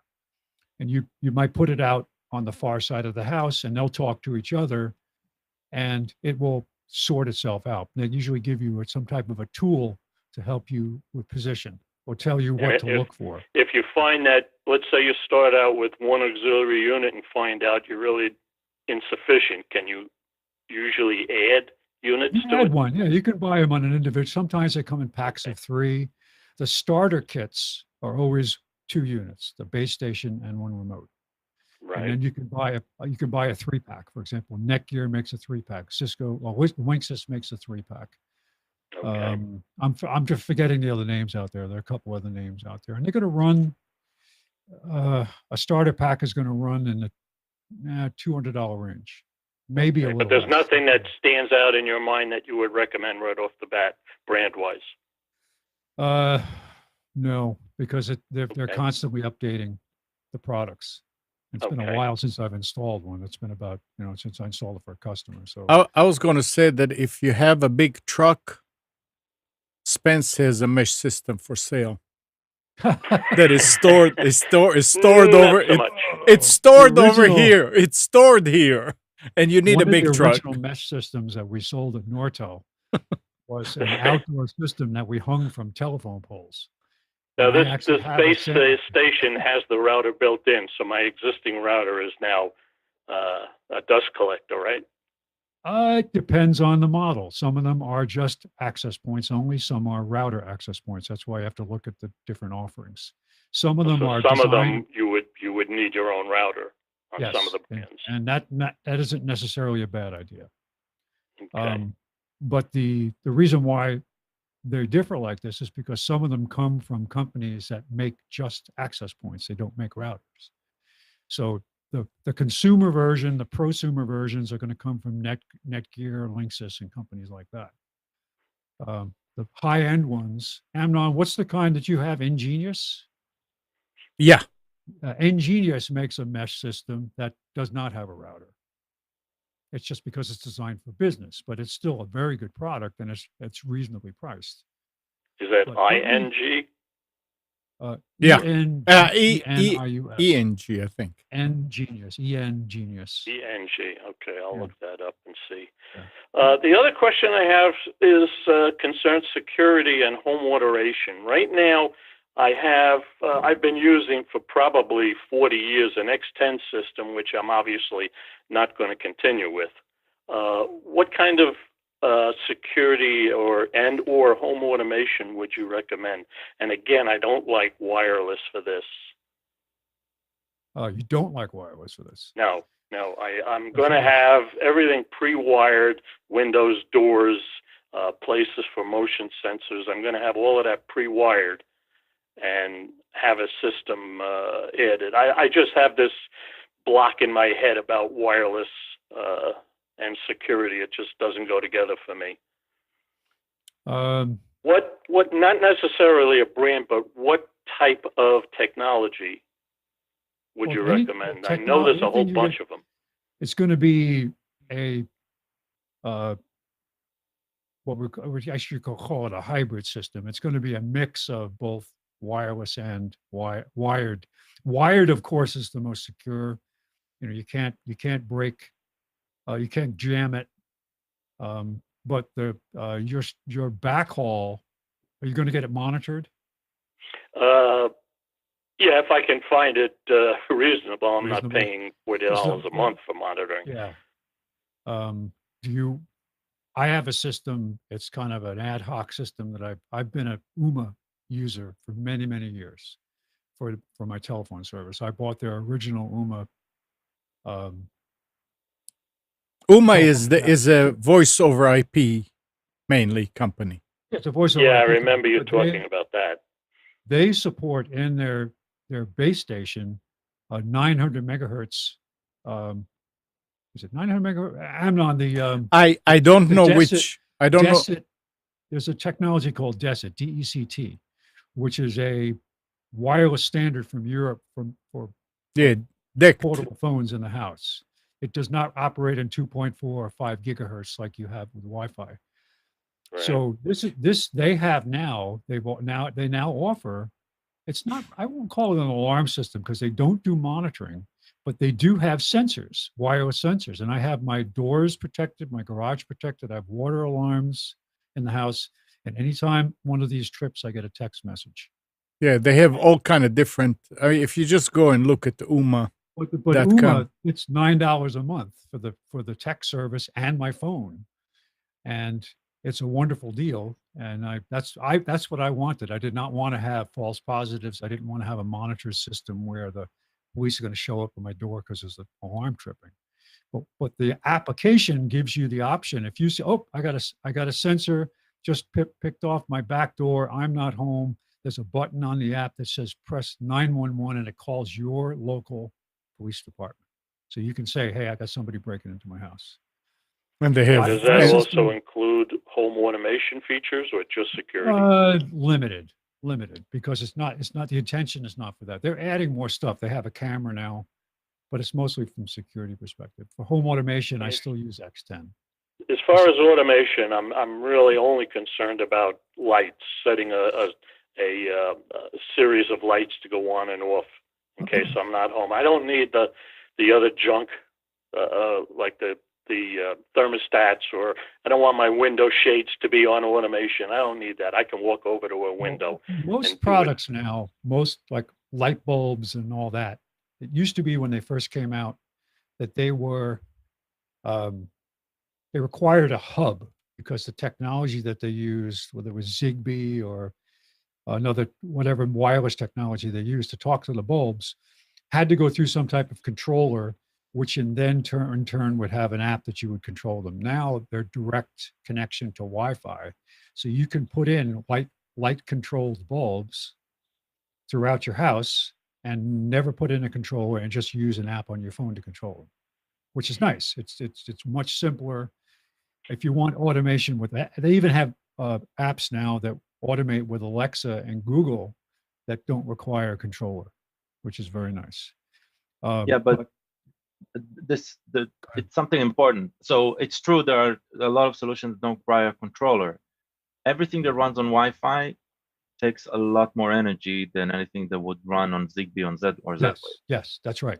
Right? So you're shaving off buying a hub, but it's gonna cost you more eventually. When we Overall. say it depends on what your implementation is. If you want to control 5 bulbs, it's Maybe. a small difference in wattage. But it's and here's another but. A bulb with a Wi-Fi controller is a lot More expensive. It's a lot I just bought hackable. some. It's a lot more hackable than some machine that deals with Wi-Fi and has firmware updates and is more secure than anything else. Z-Wave is a very secure network, and right now, other than I think a security hole in Zigbee that was patched, Z-Wave has been proving itself for years as a very secure solution. And the nice thing about Z-Wave, unlike Wi-Fi, is that it's a mesh system.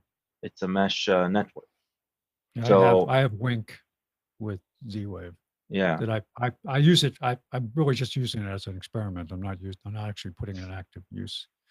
But Yeah. it all depends on what you want. If you can make a list Exactly. of the things that are important to you, as far as security, home automation, and all that, then you have to look at different systems. It might be a mix-up of different systems, or it might be one system that'll do it all for you. You can get a lot of standalone products now. Like I said, it all depends on what how many. My son has so much automated stuff in his house. He uses a Philips Hue system and has a controller. And Well, as far as automation is concerned, the only thing I'm concerned with or I'm interested in is having a system where I can have lights come on and off to simulate me being home. The rest of the automation. And you want really it done, and you want it to happen automatically, or Yes, you? yes. Okay. If I'm away, I want, like with the Okay. X10 system, I got a series of lights coming on and off different times to indicate there's somebody at the house. That's the automation that I'm really looking for. So Strictly there's a light situation. I don't need the rest of the stuff to work automatically. right. Just- So controlling the lights, you need something that is programmable Mhm. Right. with the lights, right? So Something akin to the X10 system, but a little more modern. well, I don't know the X10 enough. I started playing with home automation only through Z-Wave and Smart Things. X10 is an older standard. It uses Yeah. your house wiring to Mike, transmit just signals keep to- using Right. the X10. Yeah. Well, the problem is the stuff is getting expensive to replace now, if you can Yeah. find it. Right. And the controller that I have requires a COM port access to my PC to program it. And Okay. I'm using a card now with a COM port, and who knows if I'm going to be able to get it in the future. I still have the original Radio Shack alarm clock controller. Yeah, I've got So two you of can those. you can actually program it right from the alarm clock, and it still works good. I've got two of those. Yeah. I've got the CM11, which requires the COM port, and I've been Yeah. using it for 40 years. I mean, it's been great, but it's time to come up with something a little more modern. I just did a so- search. I just did a search on home wireless mesh systems, and I'm very pleased to say that the prices, everything I see here, is under $200 for starter kits. So you've got the Netgear Orbi system, and that starts as a base with a base station and a remote. Do you see a name that you would trust? Well, Netgear has got a shady reputation at times. Yes, I was Um, just going to say you've been talking down on Netgear recently. Ubiquity a is good great. product, and they're at Netgear I'm sorry, at Newegg for $169. They've got a Ubiquity three Ubiquity base is station a system. great name. Yeah, Yes, absolutely. Ubiquity's very good. I'm surprised to see it this cheap, to be honest. Yeah. They start at the consumer level and go way up into the commercial realm. So they've got Ubiquity excellent for the products. mesh system is what you would, Yes, what you're, Ubiquity UAP3 kit. And then there's Linksys has the Velop system. Don't confuse him. No, I'm just talking about different systems. TP-Link has a system. Google Wi-Fi has a system. I mean, they're all out there. You just have to look at reviews and you have to look at price and functionality. Yeah, if I was going to do it, Mike, at this point right now, if I'm looking for one, I see something that Ubiquity does, I would definitely go with that. okay, Now, and that's because- UBIQ, UITY? UBIQUITI. TI, okay. Yes. Now, the one that I see here, the system that they have on sale, which is really cheap, unfortunately, is not a very fast router. It's not even an AC router. It's an N router, or an access point, I should say. But they look at that brand. You Okay. want to look for features that use what they call MIMO technology, multiple in, multiple Right. out antennas, and Right. and these are nice because they're powered by power over Ethernet. So you could have Ethernet drops throughout the house. And are you wiring the house too for network? No, that's why I was hoping a mesh system would suffice. Well, I would recommend if you can get in there before they close the walls up and Oh, run I'm going to cable- be, I'm going to be the contractor, so that's not a So problem. you want to run Cat 6 to your entertainment center. You're going to want to run it to several places around the house just because wireless is great. But there used to be a saying when I designed this stuff in the commercial space. It was only use Wi-Fi when you have to. Right. Well, that's why that's another reason why I'm not interested in a wireless security system, because I'm going to be able to pre-wire everything. Mm-hmm. Right. So And- I and- put some data cabling in too.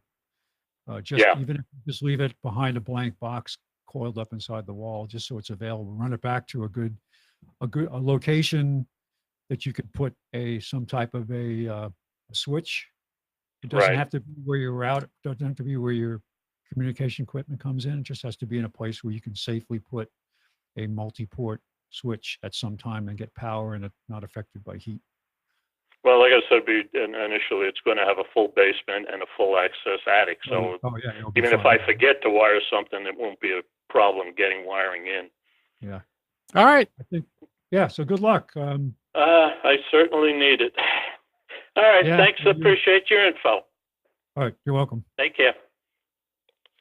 I actually have my first home network build, or I should say, I'm working for one of my data clients is hiring me to come in and do work with their contractor as needed. They're building a house, and to come in and make recommendations because they gave them this laundry list of here's all the stuff we have available: home automation, security system, wiring, Wi-Fi, all this stuff, and they wanted me to first of all sort it out and get them educated enough so they can go to the meetings with their contractor. And then once the house starts to go up, I'm going to be going out and checking things out for them. And on an unrelated note, Spence, did you know that there is now a Harbor Freight in Cary? No, where? No. Yep. Over near Amnon's house. You know where REI is? Yes, Over yeah. there. Where Borders Books used to be. Yep. They're in Yeah. that shopping center. Oh, cool. Oh, that's good. At Crossroads? Across the street from Crossroads. Yeah. On the other side across from the cafeteria. Down the street Wow. from the cafeteria. Yeah, off Buck Jones. You know where the Yeah. Dollar General is? Northern is there. Yeah, across the street from Northern. Okay. Oh, good. That's good. Yeah, and occasionally you can fall into a really good deal at Harbor Freight on something that's reasonable. They have some. They're carrying some better quality stuff now, which is It's rare to find anything that's good quality, but sometimes you need throwaway crap, and Yeah. they're really good for that. It's not, no, Mike, I would say sometimes you don't need the best quality of stuff. You know, Case in point, if I was in there and I bought a 5-inch deep throat U clamp Mhm. for Yeah. $5. Yeah. I said, why would I ever use that? Boy, did I find a need for that sucker, and nothing else will work in its place. And it's $5. Yeah. 1,500 watt dual temperature heat gun for $9. All What I right. don't like is the games they play with coupons and all that crap. I mean, they've got what started all this, I've got a magazine page here. No, It's got but a bunch of their coupons in it. yeah, but that's on top of the Well, price that Amnon, they you interrupted advertise. me, so let me finish what I was going to say. Yeah. Okay. The problem is that it's on the back of an article that I really like, and I'm not going to cut up the magazine to take the coupon in. Those coupons you can always find on their website also. Okay, good. Would you find me the one that's 20% off of any single item that's valid now? Actually, if you want those, I've got a bunch of them, but you have to come and get them. Yeah. And from now on, you're going to be able to get them because you will get the magazines. I mean, their catalogs. They sell. Well, I signed up for their online stuff, but they never sent it.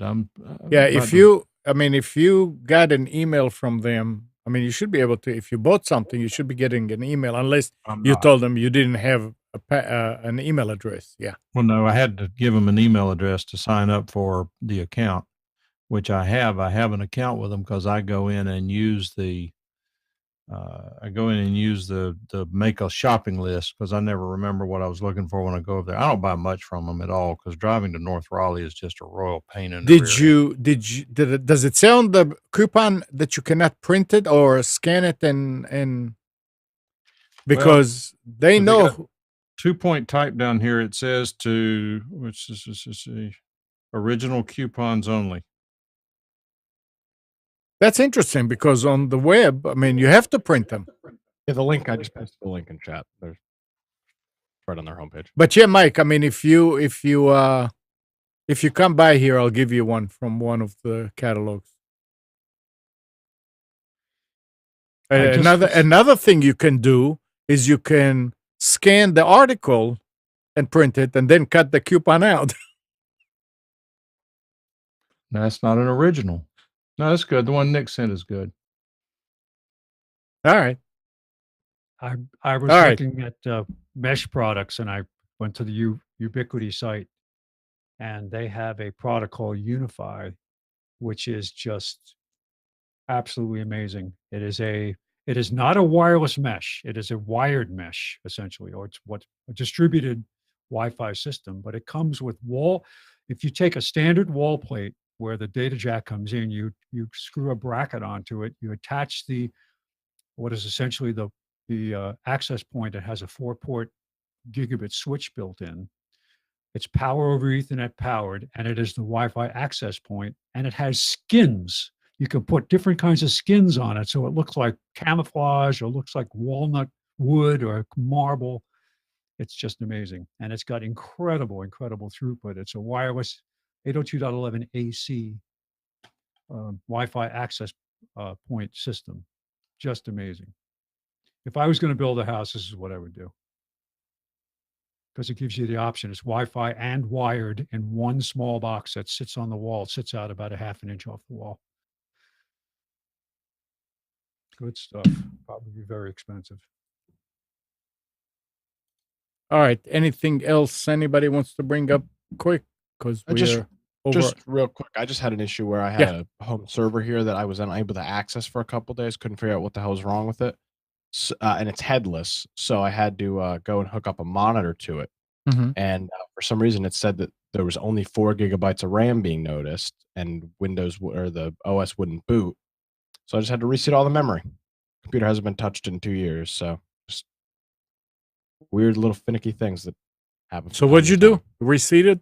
I took out all the memory and reseated it, and now it sees 8 gigs and it booted right into Proxmox. Yeah. Weird. That's why you need deoxy. Yeah, there you go. Where'd you get this list on the Harbor Freight? I'm having trouble printing this.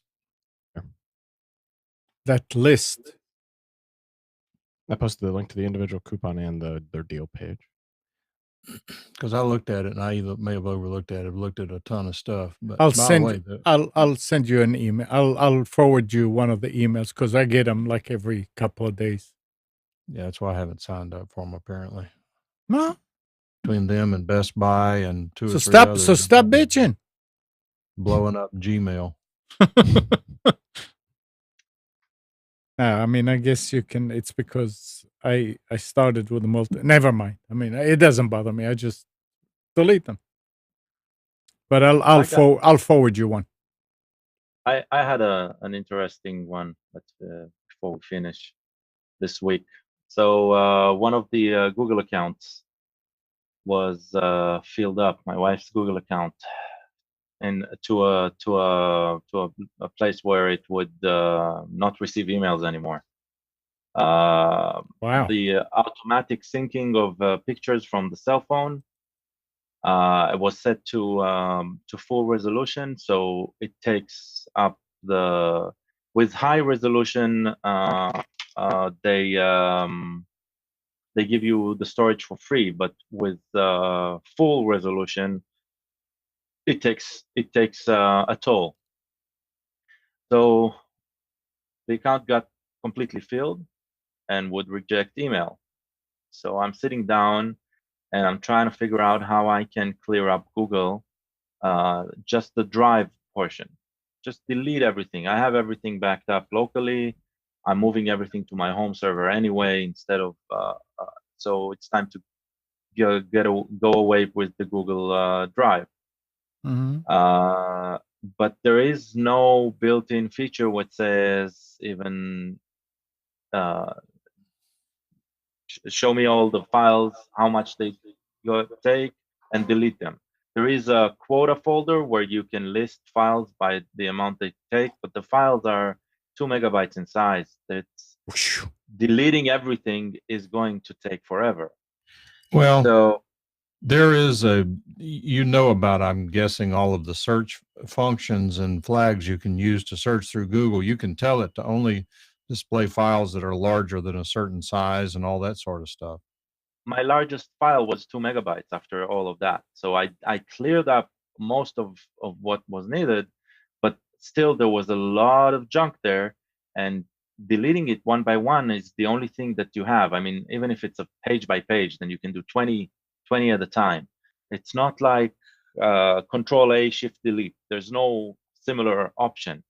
So Google has a scripting interface where you can basically do everything via JavaScript. It's just something that first you need to know how to deal with code, but it's very accessible. It's very easy. So if you're not afraid of coding, it's a fantastic way. And I was able to write a script, found some skeletons, some starting ideas from people around. I was able to write a script that would delete everything except the script that is running, and log everything and track it while it's running. They have everything in place. So it was. And if anyone wants to script around their existing content, Gmail, Google Drive, photos, they can just go to script.google.com, and they have a console where they can work on their own data and on their own environment, right? It's safe because it's yours. It's not like somebody can run something for you there. You need to approve a lot of permissions. It's not like something, but you can hack your own system to do whatever you need, and that's nice. And why can't that script work for somebody else? Because the format. What? It can. Okay. Now I have a link. You know what? I'll put the link. So if anyone's interested, I'll put the link in the chat. So you can just go and Okay, I copy mean, it it's over and just run it by your own. Yeah. yeah. That's what I was just wondering why everybody has to reinvent the wheel, but like you said, you don't. Well, no, don't need to. But it's you need to be a bit techie, right? It's not like, even if you want to run it on your own, if you don't understand what you're doing, I would say call someone who does. All right, you can do damage very easily. It's like, why wouldn't you fix your own car on your own? You can do it. I mean, you just need a bunch of tools and some know-how. But without the know-how, I wouldn't say go there, right? So yeah, let me find. Oh, I was just looking at the TP-Link Deco series for mesh. Their Deco M9 Plus series supports 3 meshes. It supports a Wi-Fi mesh, a Bluetooth mesh, and a Zigbee mesh, all across the same backhaul in the house. I don't get why Zigbee is so popular compared to Z-Wave. Oh, I think Z-Wave is a lot better too, but Zigbee is out there. It's been a standard longer, and has backing of more companies, unfortunately. Yeah, Amazon is pushing Zigbee with their Echoes, and it bugs me. Everything in my house is Z-Wave, and I have maybe 2 things. And the smart thing by Samsung, it has both Z-Wave and Zigbee, so it's not a big deal, right? Why go with just one? I don't get that. Remember the old Betamax VHS controversy? Here we go. Exactly. But I'm amazed at this Deco system. It's incredible. It has all of the high-end features: self-healing network. It does automatic handoff and load balancing throughout the network. You can dynamically build it. It supports, with just a base station and 1 remote, it supports up to 4,500 square feet. Yeah, and just wow, Amazon, $181. That's beautiful. Is that the Deco M Plus? For a 3-pack, $181. It's just I'm blown away by this. I can't believe it. But the challenge is, how do you use it with an AT&T router when you cannot put the modem in bridge mode? Yeah, you're probably screwed there. You just have a second hop. That's all. Yeah, it's terrible. Well, which is what Gibson, Steve Gibson recommends having multiple routers anyway. Steve Gibson recommends running Windows 98 because it's the most secure. Because it's safe. Well, he's doing a lot better now. He actually has Windows 10 machines. That's amazing. Yeah, he told me I need to use XP for everything. Yes. Great. Well, you'll never. Why would anybody ever need more? And don't connect it to the internet. Memory. You don't have it connected to the internet, you can't possibly get hacked. So that's right. All right. So for a future show, guys, you need to do some research on the 5G protests that are catching. Oh, yeah. Yes. So we don't talk about it now. But anyway, I do have one more thing I want to cover before we hang up, because I've got an ongoing controversy here. I'm part of an online forum that's a small group here in North Carolina, a woodworking group. They use vBulletin as their forum software. Mm-hmm. They have previously raised money from the group to fund the operation of the forum, which is fine. But they're paying something like $250 a month for hosting. You're kidding. No. And I challenged them on that. And I said, that doesn't seem right to me. Oh, well, that's because you don't know what you're talking about. Here's all of our traffic, this and that and the other. And I said, well, I hear what you're saying, but I said, it just doesn't matter. No, this is what we've got to do. We've got to do it. Well, about a month ago, the site went down, and things finally later it came back up, and things have not worked right since. They complained that their server company upgraded the server and made changes to it without telling them, so they had to do an emergency migration. The new server company, that they don't have any customer support. You can't get anybody on the phone. That they're having to do everything through cPanel. That since SSH is disabled, they can't get through SFTP and all these kinds of problems and crap they're having. So last night, I go to the website, and with Chrome, their SSL certificate has expired. And I looked at it, and sure enough, it was bought a year ago on November 24th. This year it expires. Well, okay, you bypass the security warnings to get into the website. Well, or you set an exception. On Chrome, I could not find a way to permanently set an exception. I found all sorts of references to doing it on old Chrome, but not current Chrome. I'm sure there's a way to do it. I could not figure out a way to do it. Doing it in Firefox was trivial. I set an exception in it, but a lot of people use Chrome. And I posted about it in the forum, and the administrator of the bulletin board comes back and says, by the way, they started raising money to upgrade the software and the server about 2 years ago, and they've got the money to do it. And he says that, well, it's going to be difficult getting a new server certificate installed because we'll have to talk to the board. We have to do this. I said, look, guys, I don't know how you look at it, but the way I look at it, I said, this is bad. There are a lot of people. Oh, by the way, the major inconvenience with Chrome is every time you clicked on a new page, you had to authorize the exception again. Right. Every single page. Yep. I posted on there. I said, guys, this is not good. I was a member of the Dave Ramsey forum. When their server crashed, they were unable to get it going again, and they got out of the forum business. I said that that this entire organization is based on this forum using vBulletin software. You guys need to take it a little more seriously. And of course, then you got the idiots who come along and say, oh, well, I use Safari. I said, okay, bypass it. And I haven't had any problems since then. Okay, that's 1% of the audience. Now, what about the other 99%, jackass? And so one guy comes along and says, yeah, it's a problem. It's inconvenient, but it's no big deal. Am I overreacting, or are all these cumulative problems likely to kill this site? Well, kill the site. I don't know that it'll kill the site, Mike. But first of all, without, and I'm hearing an echo again. Do you guys hear it? Yes. Without an SSL, Google is going to push them down. So they're going to be harder to find. But it's mainly for the members. The members knows how to get there. If it is old software, because vBulletin is not free, you can't just upgrade it, then that could kill the site. The only thing that I can think of, that if it's true what they said about the provider upgraded their software, is if it is now using a later version of PHP, because it runs on PHP. It runs on newer version of PHP, and it is that old that it's not supported anymore.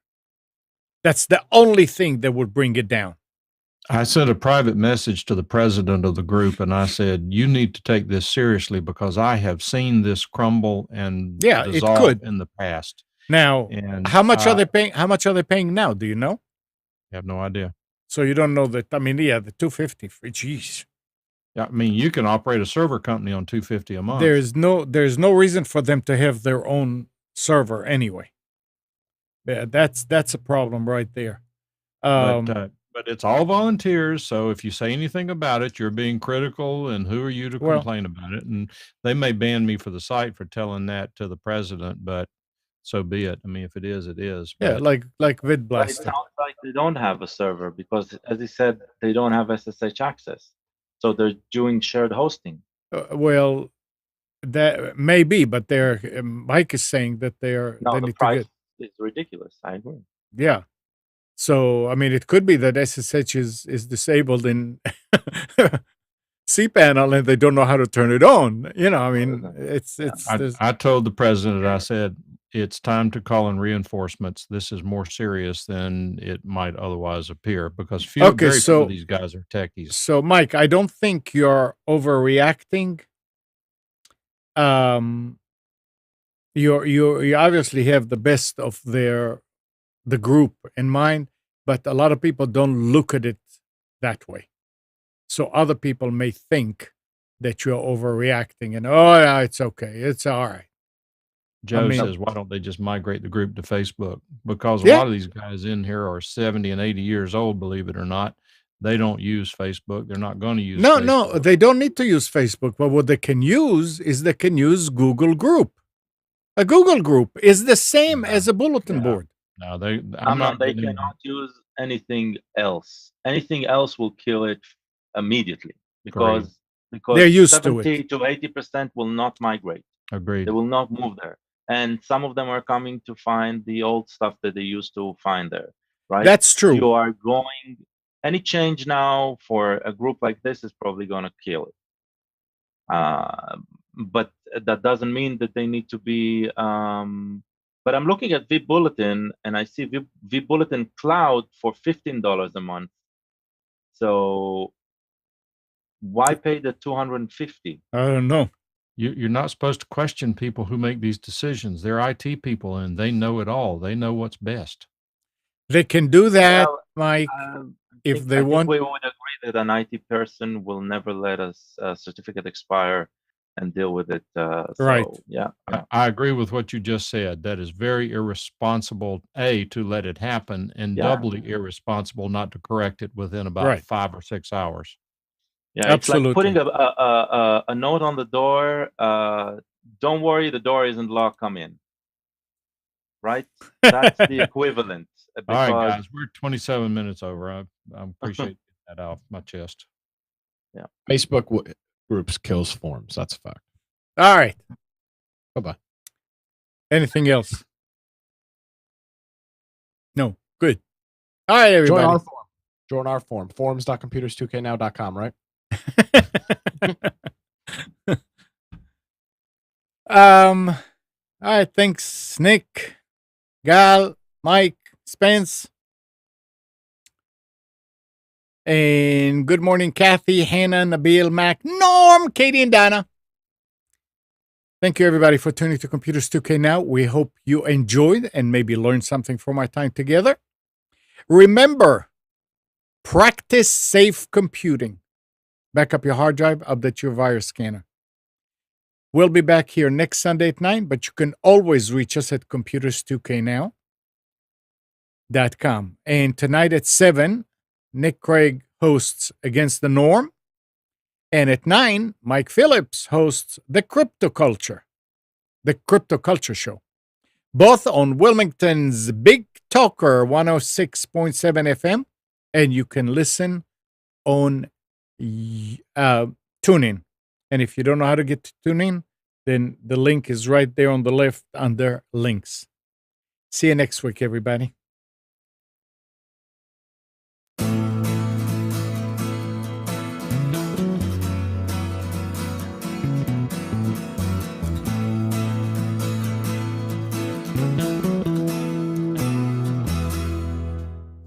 You are tuned to the Nissan Communications Network.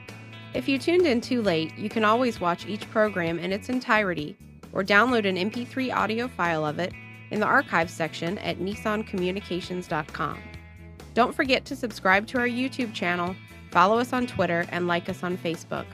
Sponsored by Telestream's Wirecast software, StreamingGear.com, Carolina Apparel, and DeltaForce.net.